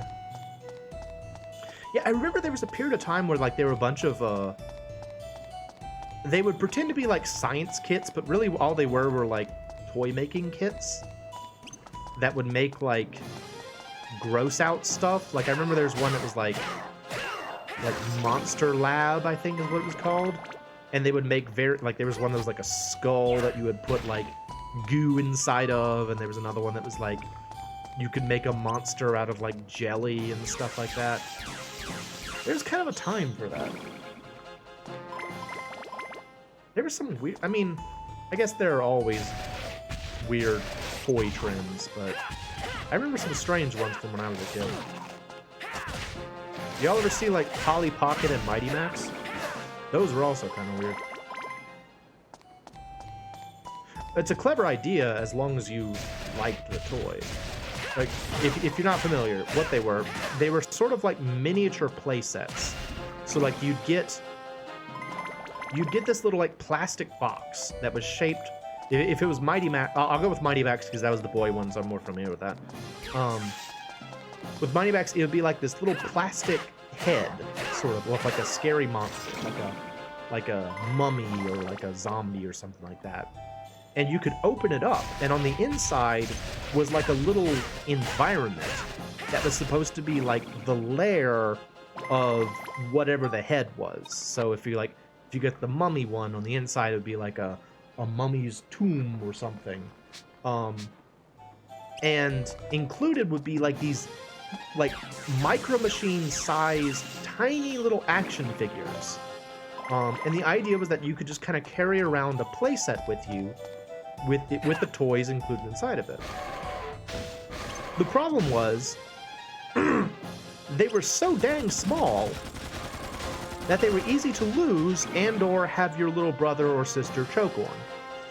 So, yeah. It could be a problem.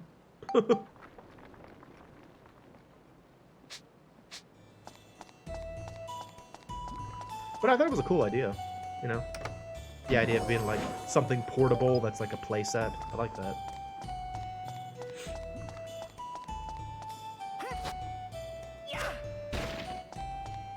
I didn't have too many playsets growing up. I had Legos, and so I would build things out of, like, I would build... Well, actually, no, never mind. Usually when I played with Legos, I would build vehicles, not bases. So, scratch that. Usually, I would just take, like, the vehicles or the characters and just play in, like, the living room or something, you know? I would make that into the level, and I would use my imagination. I used to be so imaginative. I don't know if I still am. It's one of those things that's kind of hard to gauge. So much of what I do nowadays is derivative. You know? Is it still imaginative if it's derivative? I don't know. It's kind of a questionable debate. All things, I suppose, are derivative, but it was very good. I don't know. I'm just rambling now. All right, that takes care of you guys. Imagination just turned into creativity. Alright. Oh! It's pretty short, actually. I hope they give me more than one shot. I think if they give me 2 shots, I should be able to make that.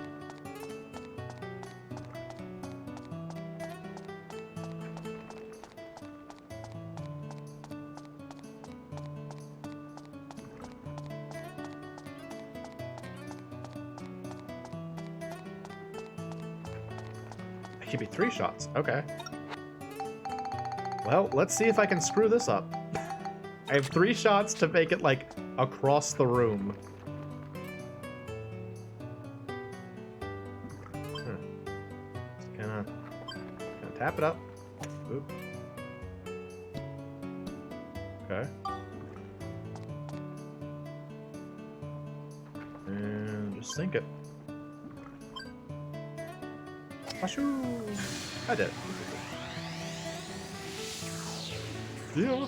Have I pointed out to y'all the thing about the treasure chest facing?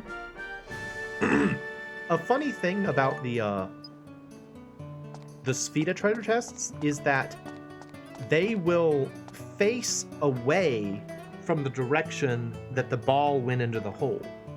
So in this case, I shot from the other side of it, so the treasure chest is facing this direction. But it's really weird if you like bounced off a wall and hit in, the treasure chest will be facing you.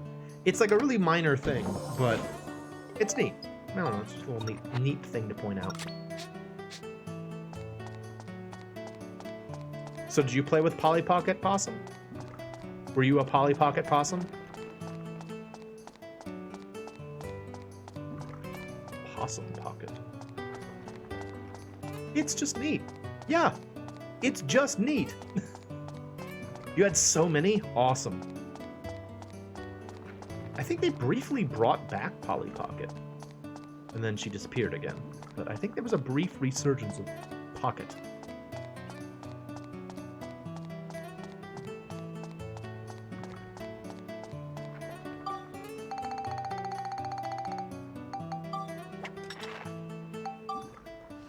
They're kind of back. Yeah, that sounds about right.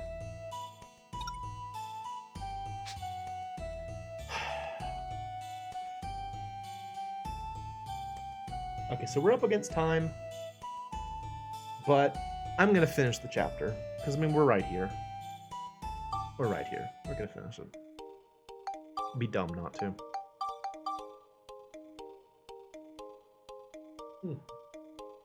Although if that's the case, I need to go get myself another drink. So I will be right back. I will put you on intermission. See you on a bit.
Alright, I'm back. Oh, look at all the dancing. Very nice. I'm glad you like that song. I actually, if it's the one I'm thinking of, the active song, I actually made that song specifically for intermissions. I was like, I need some kind of song for intermissions, and I made that one, and I really liked it, so I still use it. Yes, my hair is curly right now, and I'm very sad about it. The default state of my hair is wavy, like kind of loose curls, I guess you could say. That's like my natural hair texture. But I never liked it. I'm always trying to straighten my hair. And whenever, like I was mentioning earlier how I just kind of like got my hair wet and just left it wet. Whenever it dries naturally, it curls back up. And so it becomes a big curly mass. And so I, on the way to the kitchen to get myself a drink, I decided to stop off and use the restroom as well. And I was like, oh no, my hair is a curly mess right now. No. I'm just like, I mean, nothing against people with curly hair.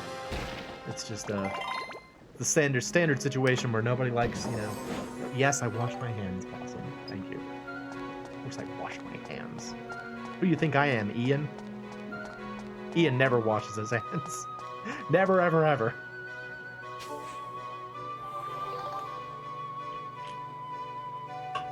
That man pees too fast. It is unacceptable to his audience. Hello, ultrasonic bomb. Get shot punch. Oh yeah. Fix my ride pod there. Fix. There we go. Men pee so fast, it's shocking. Well, it's a lot easier for us. We have a convenient little hose for these kinds of things. Oh, that's gross. Let's stop talking about that. that's not what I want to be talking about right now.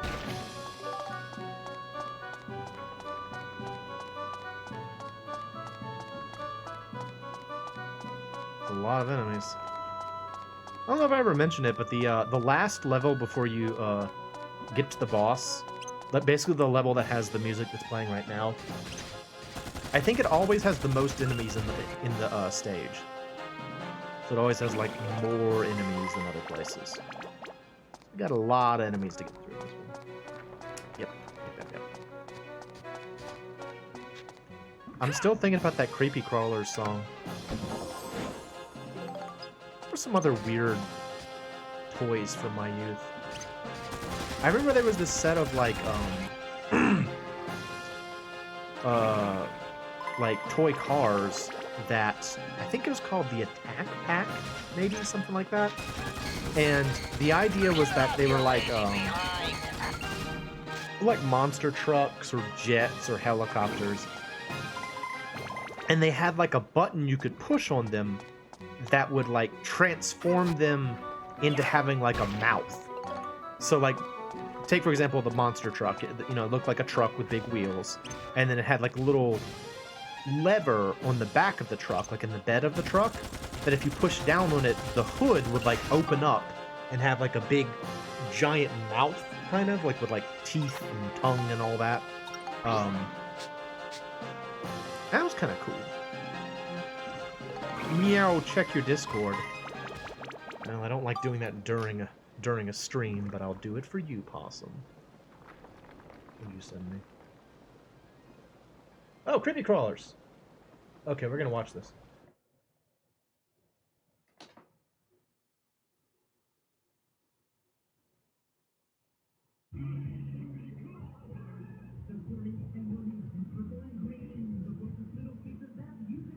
Yes!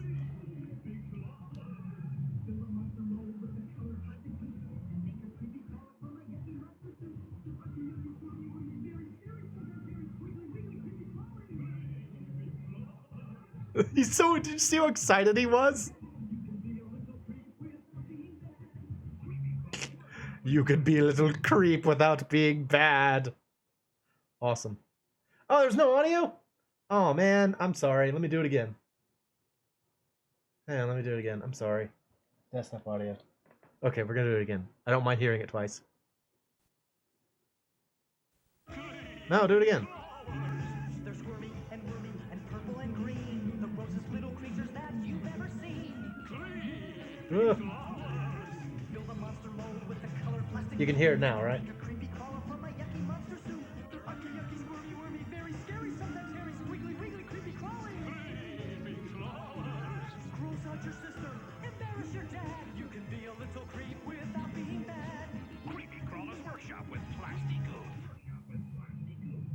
Yeah.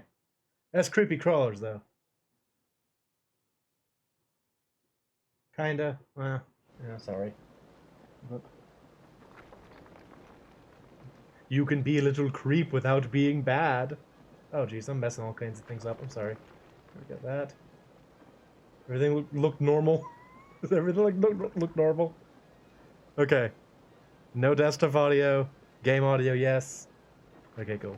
Anyway, thank you, Possum. Yes, that was creepy crawlers, and they're awesome. Creepy crawlers! I do like you can be a little creep without being bad. It's really funny.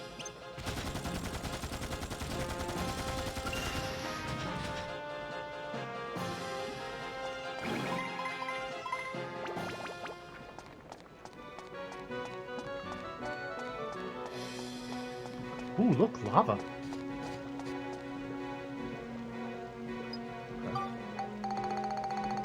Good thing I have this white wind vase. Ooh, the power. Prepare for my ultrasonic bomb.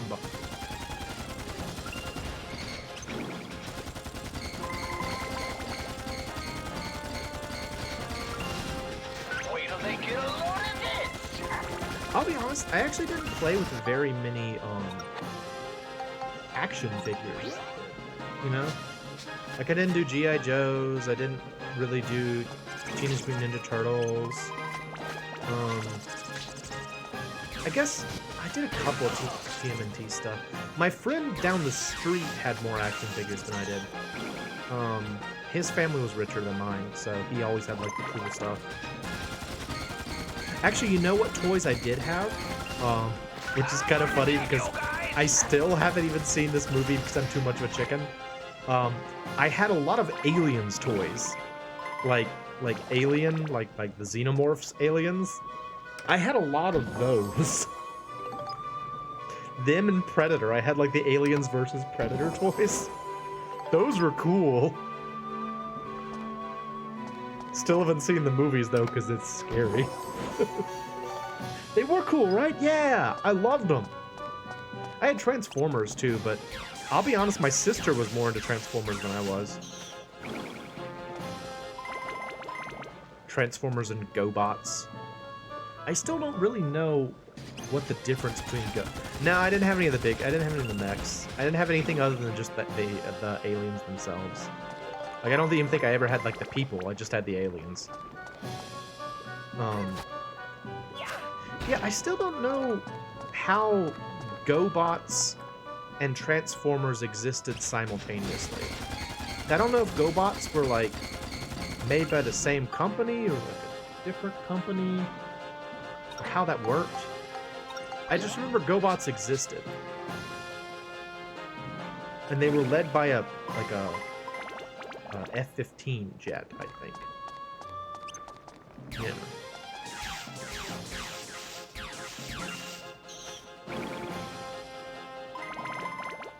I think the other thing is that I was always playing with either Legos or Z-Bots. I love Z-Bots. The toys for the Dungeons and Dragons cartoon were really nice. Really? Honestly, that was something I never watched. Like, I didn't even know the Dungeons and Dragons cartoon existed until many years later. Because I didn't know anything about D&D until high school. What made them nice? They were just made well, or they had, like, good actions, or... That's a bit surprising.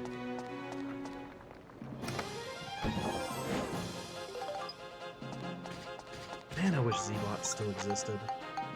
I mean, I wish Micro Machines existed too, but I especially wish Z-Bots existed.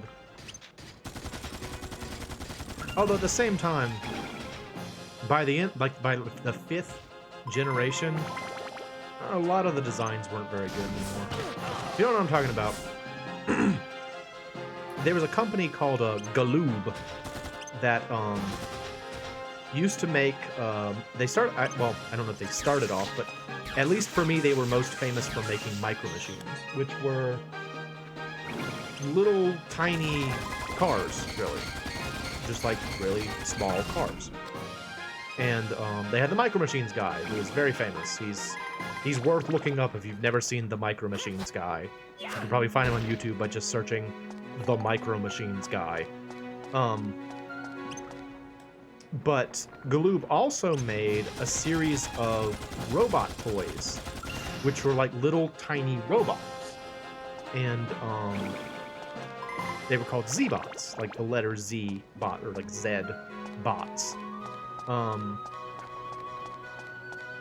And they were just so cool. They were just like really cool little robots. The early ones were just kind of posable, but then later on they started having like actions. So like each robot had like some sort of something, like they could swing their arm, or they could like shoot out a little part or something like that. Man, they were cool. Oh, I wish Z-bots were still around. For a while now, like one of my many video game ideas that will never go anywhere relates to Z-bots. I want to make a Z-bots game. Because like as a kid, I took it really seriously. Like Z-bots had like a story of the Z-bots versus the Voids. So the Voids are the bad guys who wanted to destroy all the humans, and the Z-bots are the good guys who wanted to protect the humans. And I remember as a kid, I took it like really seriously, and like I made up these big grand stories about the mini wars between the Z-bots and the Voids.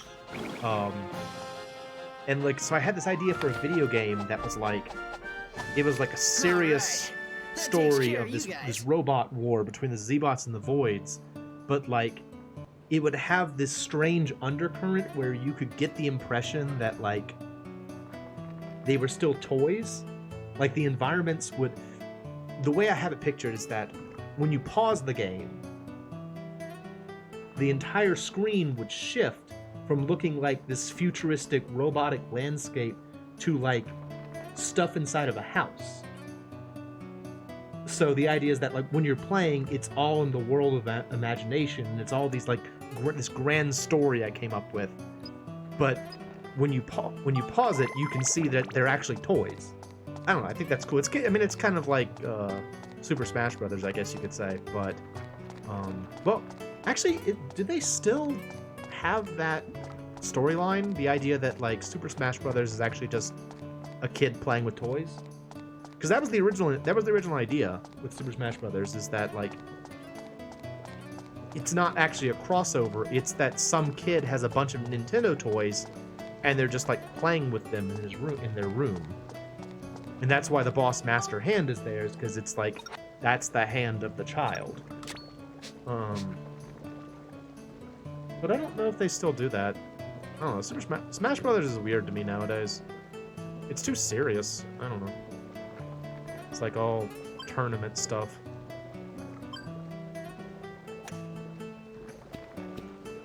That may just be the impression that I get then.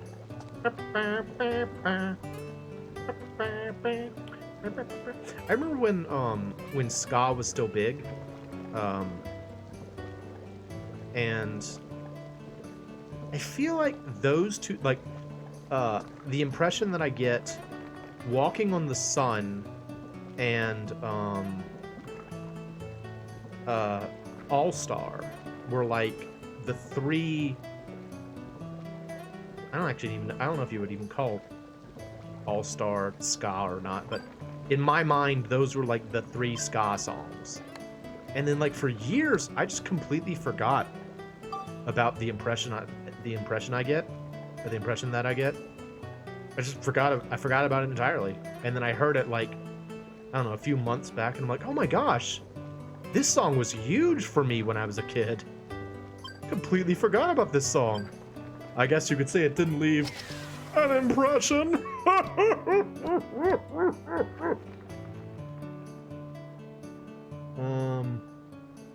Yeah. I don't know. Again, this is me being kind of a curmudgeon about things. Just because I don't really like competitive gaming that much. but like Smash Brothers was fun to me when nobody was good at it, you know? Like when Smash Brothers was just kind of like a game where you like just kind of, you know, you just played around with it. I liked that because I felt like, you know, anybody could potentially win. And then Smash Brothers became something different along the way. It became very serious. And I personally didn't like it as much, really. I mean, kudos to people that want to, you know, be interested in that, but to me, it's not as much fun. That's why I kind of stopped playing. Like, I remember I think it was when Super Smash Bros. Ultimate was coming out. I saw an advertisement for it at Best Buy, and it was just a picture of the new Final Destination, and it just sort of said something like, "Are you ready?" And I remember thinking, it's like, so they're really trying to cater to hardcores now, to the point where they're saying, we're going to advertise the level that has the fewest amount of unique elements to it. Because that was the whole point with Final Destination Fox, is that it removes as many variables as possible. It's just a flat I got a blue lump. Hooray! It's a flat terrain. You can turn off items, and you can use characters who are entirely speed-based. And so it's a way of, like, showing off your skills because there are no external elements. But, like, that's just any other fighting game then. You know, it's like what made Smash Brothers interesting to me, at least at first, was the fact that it had all those, like, random elements. And it was like a party fighting game, you know? And I don't know. People take it seriously now. Again, maybe that's just my own impression. I do that a lot, where I'm sort of like, I decide that, quote unquote, people all take things seriously, or whatever point I'm trying to get across, with no evidence, you know? I'm just like, I have invented a straw man argument here. Behold my straw man argument. Alright, there's lava here. Okay. Also, fallen battleship over there I want to take a picture of if I can. Can I get a shot of that?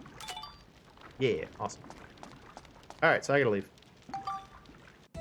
Melee and Ultimate are to this day the version of Smash Bros. That most tournament organizers use. I know they don't use Brawl because of tripping, and tripping makes everyone angry, apparently. Tripping is apparently the most infuriating thing that has ever happened to Super Smash Bros. Is that characters can fall down.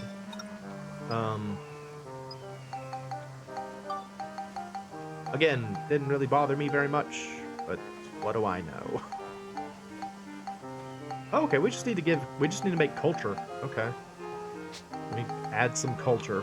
What can I add here? A church. That's cultural. Have this church.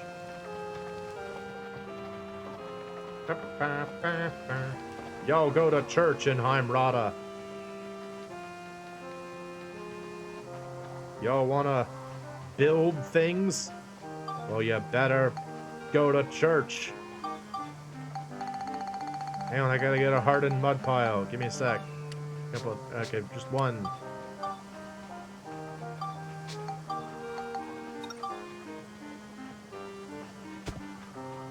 Honestly, the thing I remember most fondly about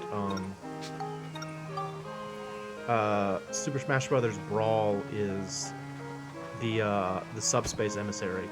That was cool. Subspace Emissary is such a cool thing. Oh, that didn't give me any... Oh, wait. Did that give me culture? No, I need a little bit more. Okay. I think Subspace Emissary is a really cool idea. I really thought that was a slick thing. I love how the story was told. How, like, they told such an extensive story with no words. No words at all. Nobody says anything. And they, like, just through like gestures and movements. What a cool thing. So cool. I love the Subspace Emissary.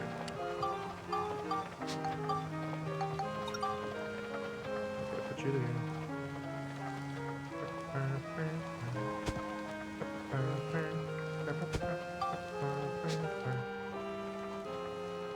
Now I'm a killer that was never been tested. Even if I was, I'd pass. Yeah, man, that song was a big deal for me when I was a kid. And then just kind of disappeared. Everything changed when Brawl came out and it went online. Yeah.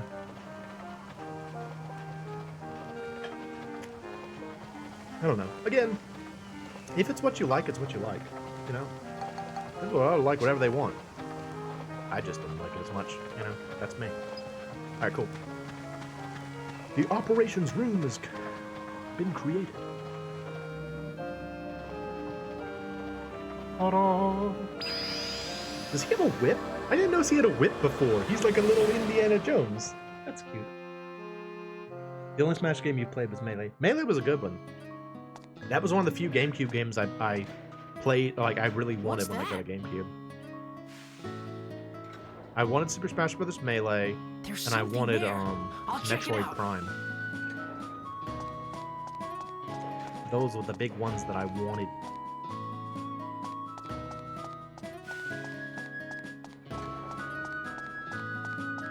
Did I ever tell you that my I got a PlayStation 2 and a GameCube on the same birthday? It was the most surreal thing, cause like that's not something that ever that happened to me very much.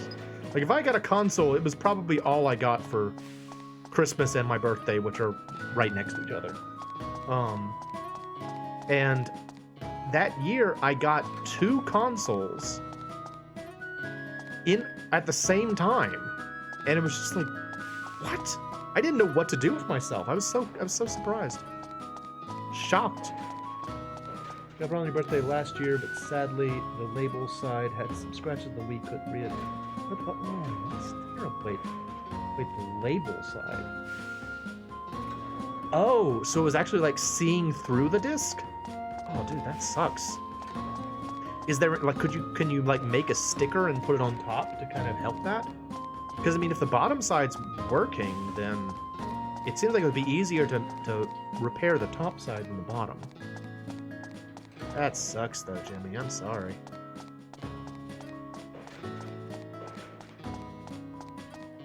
GameCube had those little tiny discs.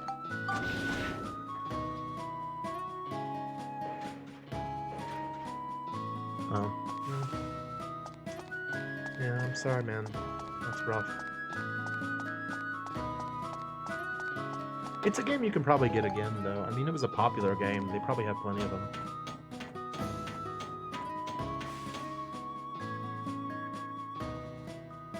Hello, I am here. I am Maximilian. Who is this man?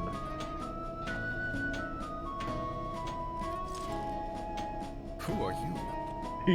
He's the local musician. I'm Maximilian. Nice to meet you. Maximilian? Could you possibly be Elena's? You know my mother? So you are then. You have your mother's eyes. Oh. That's nice to hear. I'm Galen Agaris. Galen I've been winning Agaris. levels against Griffin, but That's it a looks cool like name. my own origin point has been erased somehow. This dude's cool looking. By the way, how's Monica? She was aboard Gaspard's battleship and fell into the Mount Gunder volcano. I'm heading out to save her. Is that right? Then take this with you. Here, take this bassoon. Why though? The bottom of Mount Gondor is a dangerous place. with a Here, flowing take river of take this lava. bass saxophone. The going gets very rough. Use that when flames block your path. The same flames will become your servants. What? You should be able to make your way across the lava. I'm That's just the making things legendary up. Instrument, Firehorn. Firehorn. Y'all couldn't come up with a better name for it than Firehorn? It's one of my land's greatest treasures. It will come in handy. He's like, stop making fun of its Thanks. name. I'll do my best. Gaspard killed my friend Raybrand. Oh, that's Monica's dad. They were Raybrand buds. was a noble king and the mightiest of knights. But Gaspard defeated him. You mustn't underestimate him. Okay, King I'll Raybrand, save before I do it. Monica's father. That's right. I'm gonna make Gaspard pay. Don't worry. I know you can do it. The Atlamelia chose you. Good luck.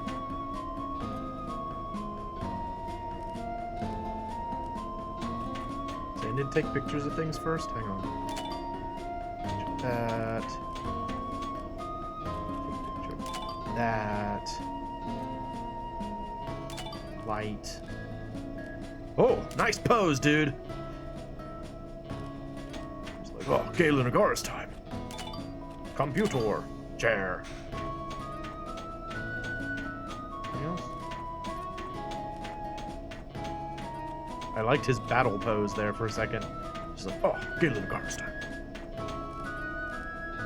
I'm gonna make gas parfait.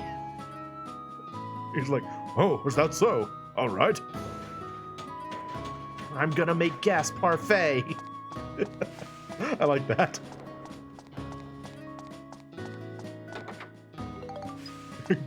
Galen's like, I think we have different objectives here, but okay.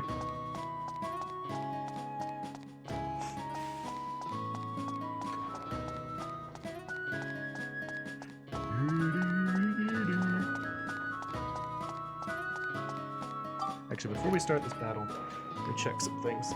Oh! Not Cyber Chase. Index.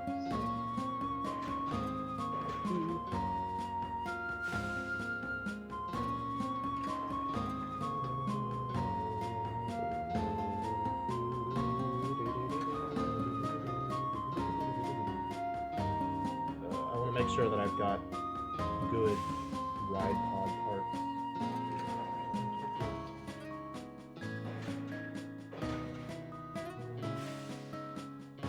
These better than what I've got right now. Machine gun arm 3, propeller, rifle, and windmill. That could be useful. Let's see. Nope. Nope. Love that.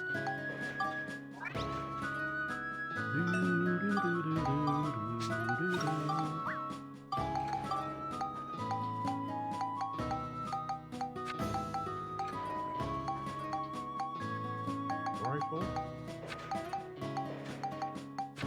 Yep. Because I want to say you have to do the next boss fight with just Max. Yeah, it works. What else we got? Ooh, sun and moon armor. That sounds cool. The sun, the moon, and electric sesame. What is electric sesame? What is this? What is electric sesame? There it is. There it is. Say cheese. This looks like a Jomon statue. Make a Nova cannon, but I already have one. Missile pod arm 3. That might be good. Let's see, what do I need for that? I need Deerhorn generator and this gold store. Okay. Deerhorn generator and gold store.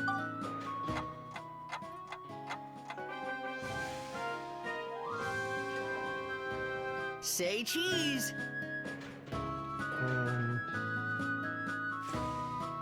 Looks like that's probably all I'm gonna need for now. Ah! Hey, Eden! Welcome! Ugh. We're about to go fight Gaspard, also known as going to make gas parfait. Very important. I need lots of stuff. Yeah, okay. Never mind, we're going to see Conda, because I need stuff.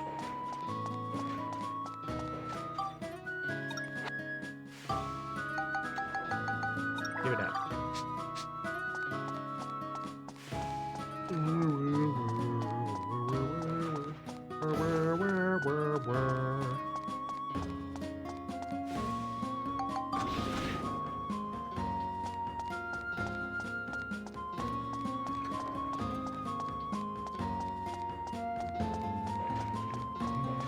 I really like this song. It's just a good song. Just a good song.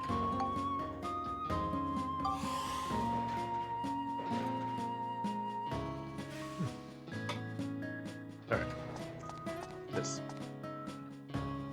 Use my red Atlamillia that's glowing blue.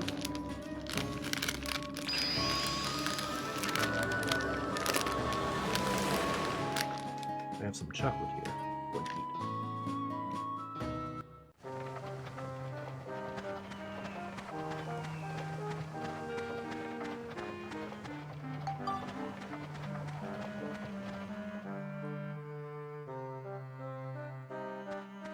Pretty good.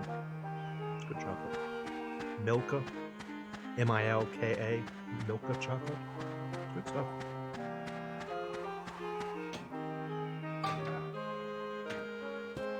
You really enjoy it? Well, I'm glad you made it then, Eden.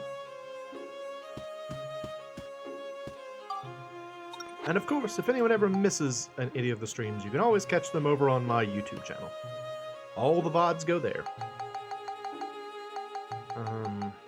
What was I doing? Oh yeah, I gotta make things. Make this. So I need light elements and sticky clay. Okay.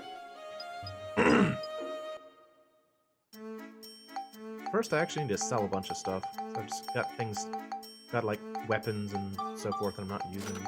Sell this turkey. Like that.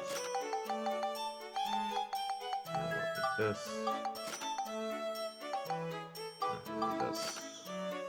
Okay. A bunch of clay. Yep. And light elements are this one. Yeah. I actually don't know if the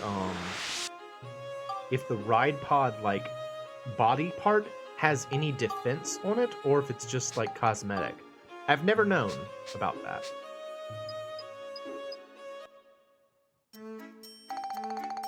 Okay, silver ball. Silver balls. Here we go.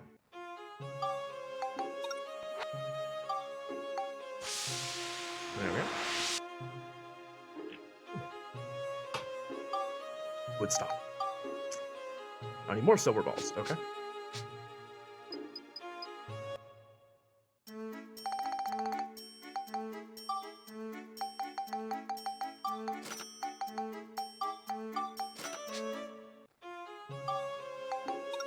Like that. Just the pod arm, and we will be set, I think. I seem to recall this boss we're about to go fight, like, flies. That's why I wanted to make sure I had bride pod stuff. So. Let's get going.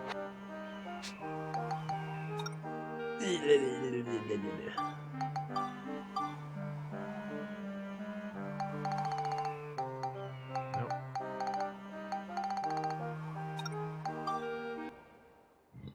Wait, did I save? I didn't save. Let me go back. Hang on. Forgot to save. Nope. Ooh, excuse me. Save progress. Nope. I remembered.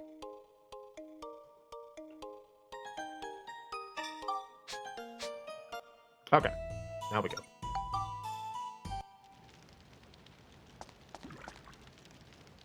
I must make these flames my servants. Through the power of music.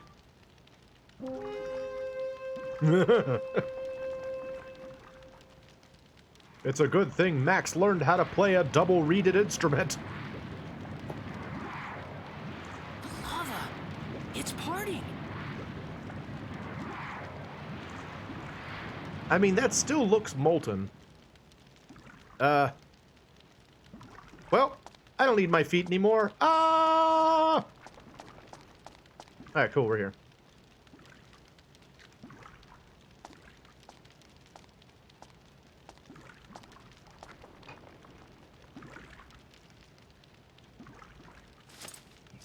Look how long her Right hair on is. schedule, I see.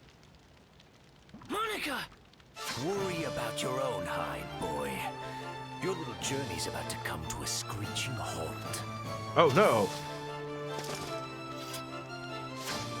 You're Yes, still Mom. wet behind the ears. I'll show you what true power is. Okay. Gaspo.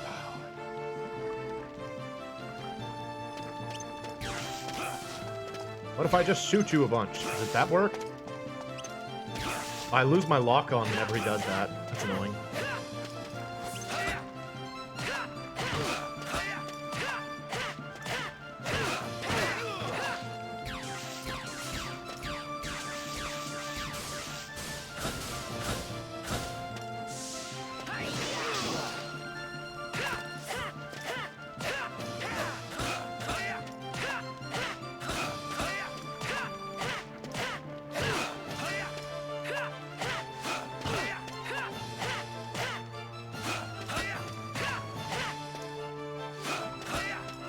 True power is attacking twice in a row. Behold the true power! Zap.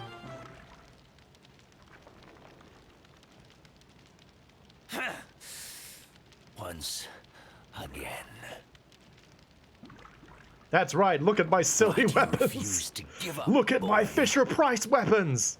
I won't forgive what you've done. You say you won't forgive what I've done. But why? You're chasing after my mother. You'll hurt her if I don't stop you. You'll hurt my mom! You're a bad man! Your mother. You fight to protect your mother. Yeah, I'm like How 10. juvenile. But you know, I used to be that way too. Huh? Oh, she's awake. I had a mother too, just like everyone else. I had a mother once! She was great! Dodge! Way to go, Monica. You did it. So you hate me too, eh? Well, it's only natural, since I'm your father's sworn enemy. Let me tell you about my mother. I like that ooh ha ha ha ha. We're the same, you and I. Exactly the same. I also fight What are for you my talking mother. about? We're nothing like you. I just wanted to protect my mother too. Just like you two. I was a loathsome child, born to a I was a changeling loathsome father and a child. human mother. The humans called me Demon Child. Did that make him a tiefling? Despite that, my parents and I were able to live happily in that small village. But when I was still a small boy, my father fell ill. He started throwing up all of his coffee. Mother tried desperately to nurse him, but it was all for nothing. He could My never father drink fell coffee into a again. never-ending Then he died. Because he fell to a never-ending sleep because he couldn't. He was so sleepy peepee After he due to the died, lack of coffee. The other villagers chased us out of town, calling us freaks and monsters. Freaks and They had always monsters. feared my father, and had just been pretending to be nice to us. My mother tried her best to protect me from it all. After that, we traveled from village to village. It was a tough life those days were. Mother even had to resort to stealing sometimes, in order to make sure I had enough food to eat. I wish she stole something other than conch shells, though I Exhaustion couldn't of even eat always being those. on the road, the censure from the humans. The stress of it all made Mother terribly ill.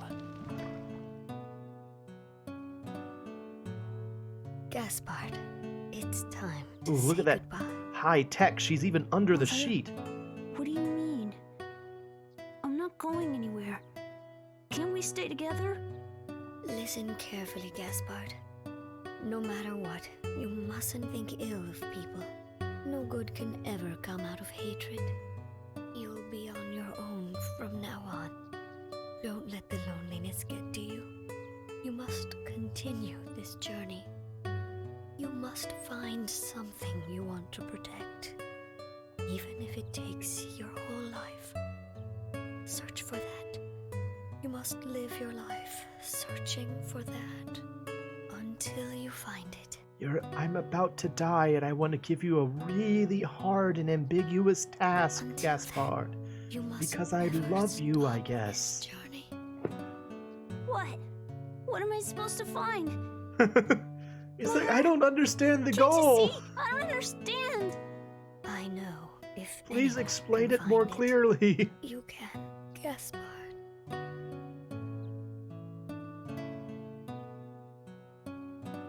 Mom, why are you deflating? Mother! Open your eyes! Mother! Mother! Open your eyes or I'll open them with my gigantic hands! Scene? Okay. Kinda hung up there for a My second. journey end. I haven't done anything my mother asked.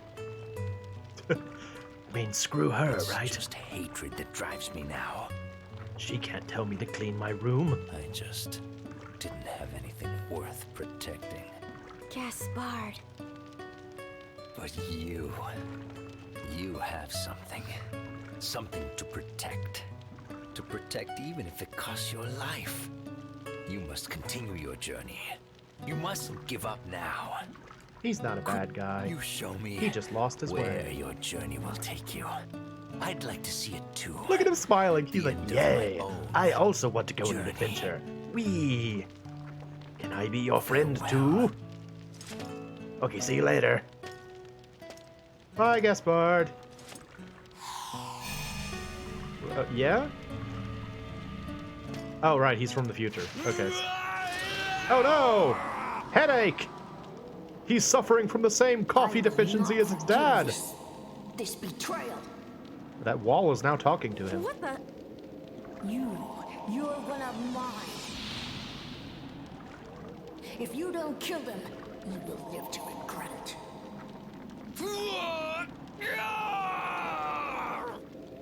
That voice. Could it be Griffin's? Is that Griffin? He sounds like a What's child. happening to him? Oh. Yeah. Oh, hey. You're bigger now, Gaspard. Gaspard. Monster Gaspard. Alright, so I gotta take a picture of this thing. Hang on. Take a picture of this thing. There we go. Okay, now I'm gonna kill you with my bride pod. This is the reason that I got those ride pod parts.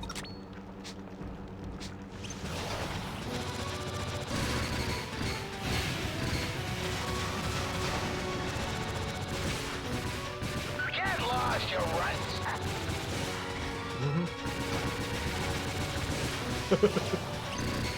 Ride pod is completely broken in this game. Doing so bad. It just makes boss fights ludicrous. Look at me kill him. Look at me kill him. Yep, see you later, dude. You guys. Sorry, Gaspard. I had to shoot you a bunch with missiles.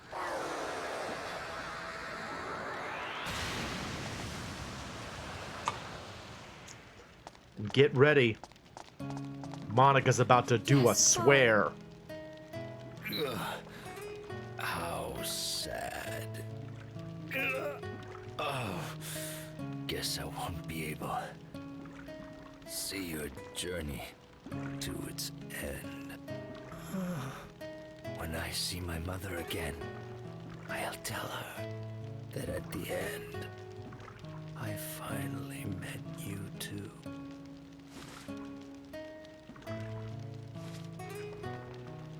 Oh, Gaspard.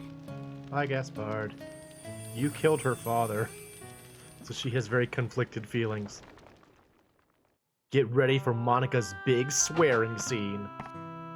Hello, Mother. It will shock and appall you. Sorry, Mother. I couldn't find what you asked me to. Maybe if you, told me what I was supposed to be finding, I might have done better. But you know what? I met some weird guys. They were both real You nosy. found it, Gaspard. You managed to find it. Welcome Yay. home, Gaspard. That's kind of nice, but why isn't his dad there? Damn that Griffin! Potty mouth. That always made me laugh because she's like, damn, Griffin. And Max is like, Monica, it's a PG game. Stop. You can't say that. Who do you think you are, Shadow the Hedgehog? Where's that damn Chaos Emerald? All right, here we go. So yeah, I mean, it's kind of bittersweet, you know. Gaspard becomes a decent guy, and then Griffin talks to him through a wall, and then we kill him, and it's a bummer. But Monica's back, so that's good. Hello. Well, finally, Gundorada has been completely restored. Oh, oops. Okay, so this is actually the 100% completion event, not the event that will carry on story. All thanks so to you. This is out of order. We were just doing our part. Monica, Yes? let me give you this I have cool something thing. I must give you. Really? What is it? Huh? Max is like, I want a thing too. Here. Oh, sweet! What's this? That's the sword your father, Raybrandt, left to me. Oh, that's He nice. asked me to give it to you if anything should happen. It's my father's sword? That sword is It's the imbued holy with great Daedalus power. blade. A normal person could Look never at Max, make use he's of like, it. I want that. But with you as you are now, I'm sure you could draw out its strength.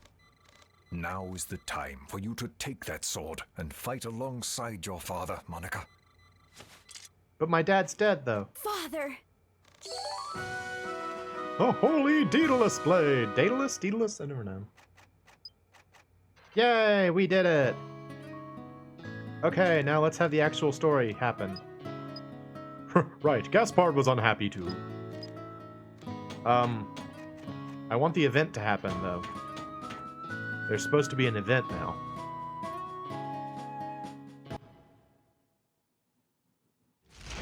Oh, here we go. Check it out. It's Pasnos. It's made of bricks. It's a flying battleship that's made out of masonry. That's Pasnos. We built it for our struggle against Griffin. It's the secret ace up the Rebel Army's sleeve. Nice. Pasnos. It's kind of a dumb name, really. And I gotta take a picture of it.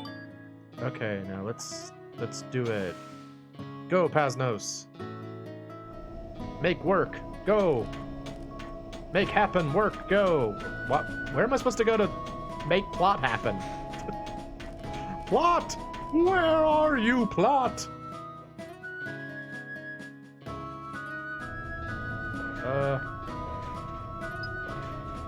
Oh, that's right. You can actually teleport to it, I think. Yeah. You teleport to it. Yeah, here we go. Welcome to the Pasnos Bridge. Our counterattack on Griffin should be starting soon. Are you prepared? Yes. Let's go. Right. All hands on deck!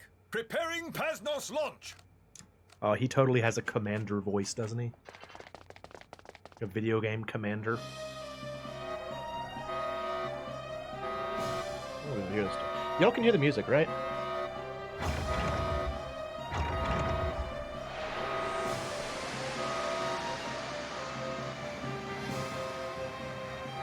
Cool. Thanks. Pasnos, lift off! Pasnos! Ooh.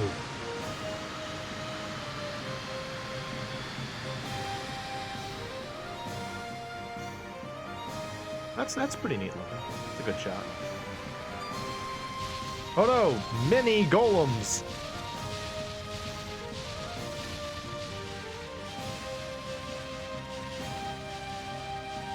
There's one golem that's like, everyone this way!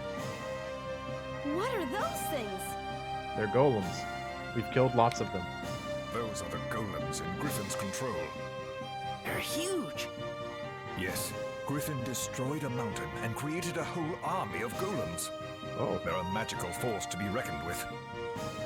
What should we do? Shoot Don't worry. them. We'll make them taste the power of Pasnos. The power of Pasnos. Ready the weapons! Ready the Yes, that, sir. that line was kind of delivered weird. Ready the weapons! Where's the cool golem? I want to see the cool golem.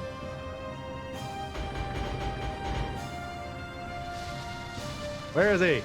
Show me the cool golem. Here he is. Everyone, that way! That way! Go! Here they come. Lord Agaris? Not yet. We have to lure them closer.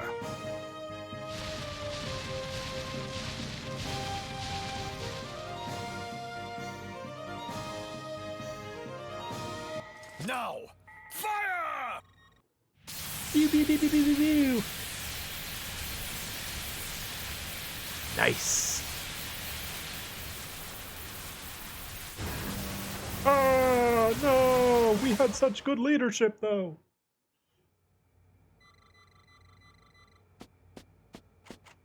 Lord Agaris, Elena has arrived. Oh, I heard it's you my were in front. mom. No, it was tough going, but the bombardment from Pasnos saved us. Oh, he's so excited. Hug. Oh, I love that he hugs her immediately. I feel like you don't see hugs in Japanese games as much. Oh, And like you've it's gotten so big. this maybe this is so just me, but happy I to always see you associate again. hugs with being very like affectionate, like family things. And so I hate that I don't see it that often in like Japanese oriented things. I feel like you don't see hugs that much. So I like that he hugs her. That means a lot to me. Me too. You've gotten so big. You were also bigger. Aw. Yay. How's your dad? He's okay. How's your father? Oh, he's fine. I'm sure that he wants to see you too. Yes. Bad Mother? news. I'm from the future. Can't you come back? Back to our time? Max, why are your hands that big? Max, He's like, I please inherited it understand. from you. Your hands are also big. This is the place where I have to be. I'm from this time, not yours. But even so, that's just selfish. That's just so... You already screwed up time, Mother. Just come back with me. Max. If that's the case... I mean, if that's how things are, then you shouldn't have come to my time in the first place. Eh. He's like, yeah, Max, I'm sorry. probably not. No one can exist in two separate times. One thing that is like, it's kind of a minor thing, I guess, especially nowadays, but back at this time period, you didn't really see clothes that draped very much in video games, or at least I didn't see them. So like, I was always really impressed with how they do the hair and like the cloaks that like she's wearing and like Agaris is wearing. They're like done better than I associated with games at the time. And yeah, it's kind of a bummer. I mean, it's like a tragedy that he spent the entire game looking for his mother, and then he So, meets her and you're she's both like, very- well, go home. Yes, we got the word from Lunalad that Ixion was finished. Oh, We're going to ride it into the distant past. nice. And then we're gonna find Griffin and do what needs to be done. Yeah, we're gonna talk to him sternly. I might even throw out a cuss. Max. Monica. I know cuss words like ceiling. Ooh. You don't want to talk with Elena? You don't want to talk with her? No, I hate her now. No. I'm going through my angsty phase. I understand. Okay. Be careful out there. You're our only hope. You Bring the two light small back to our children are world. the only hope we counting on you. have. All right. Alright, back to Luna Lab. Yeah, we'll go ahead. I was trying to decide if I wanted to actually go on to the next one or not, but yeah, we'll go ahead. Alright.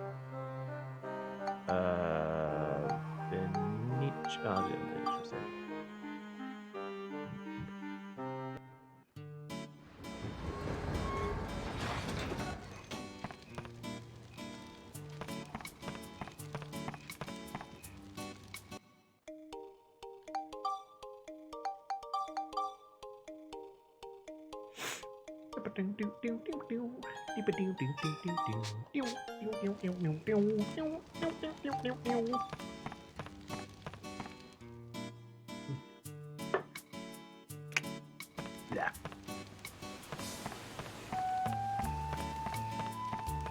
I'm gonna change my clothes.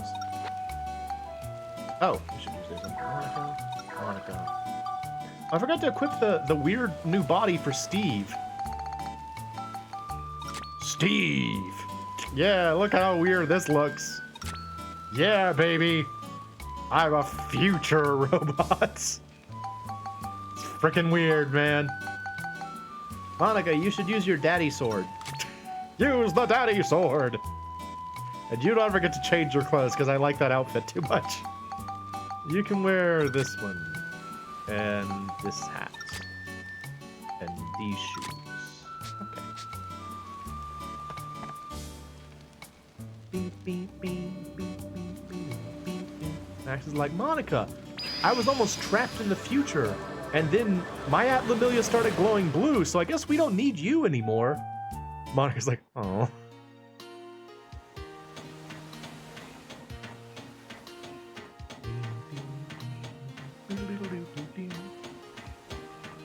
Gotta use that daddy sword. Important. What's a little unfortunate about the Holy Daedalus Blade is that it is a good sword, but it's not like it's the best sword in the game. You're gonna get better swords than that. I feel like whenever a game gives you, like, this is the legendary sword wielded by the hero, it should be the strongest sword. But sometimes it's not. Well, that's Ixion. Hey, look at this! It's something. So it's finished. We did have a little bit of trouble with her, though. But we're rather proud of the end results. It is so cool. Oh, Max is way into it. Isn't it a little, gaudy? Yes. Well, now that you mention it, I guess you could say that. Yes. Hey, are you picking holes in my design? You just don't get it, do you? Osmond's like, no. Neon is amazing, and I needed to trick it out. She was in charge of the design. Listen, this train can travel through space and time. I just figured it should have a look that sets it apart and matches its abilities, you know? Sure, sounds good. No one agrees. I think it looks cool. Except for Max. Exactly. At least you understand. Well, whatever. If it gets us 10,000 years in the past, that's all that matters. That won't be a problem. Well, then let's go. Be careful out there. He's a formidable enemy, that Griffin. Could be tough operating this thing. Not to worry. Osmond will handle the Ixion's controls. Oh. Leave it to me. Max and Monica, good luck to you both. Thank you, Dr. Knob. Thanks for all you've done. We'll do our best, Dr. Knob. Alright, I gotta take a picture of this thing. Wow. Oh my gosh. Yuck, the inside's just as bad. Monica's just like, I hate it here. All systems go. Well, I know there isn't a whole lot you can do about it now, but I really don't think much of the design. Thanks, Monica. You can get off the train. Just kidding. How about we get going? Right. Let's go. He's so excited. Look at this animation. It's so cute. He's like, wee! I want to travel through time on a train. Wee! To 10,000 Look at Monica. years in She's the so past. unhappy to be on the gaudy train. She doesn't want to be here in her cowboy boots.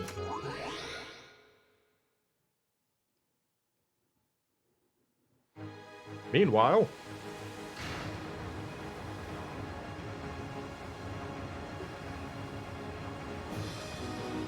Luna Lab, secret compartment, go! Roads. Where we're going, we don't need roads. We do need tracks, though. That's important. I remember thinking that that water effect was really cool when this game was coming out. I was like, oh my gosh, it looks like real water! Whoa!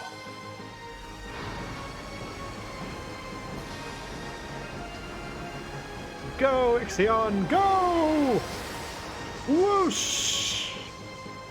Through space and time! And an incredible amount of vibration!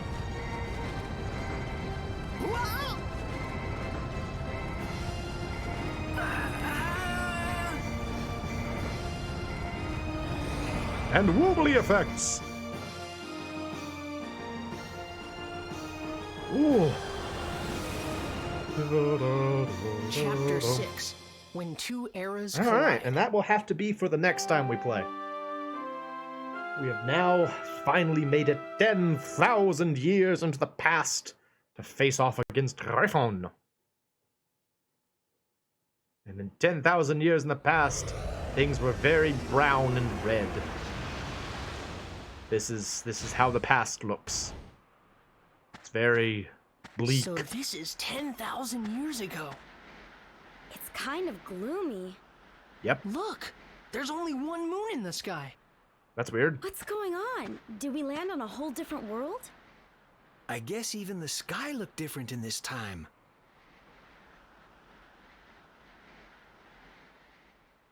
Alright, well that looks like a scary bad guy's castle.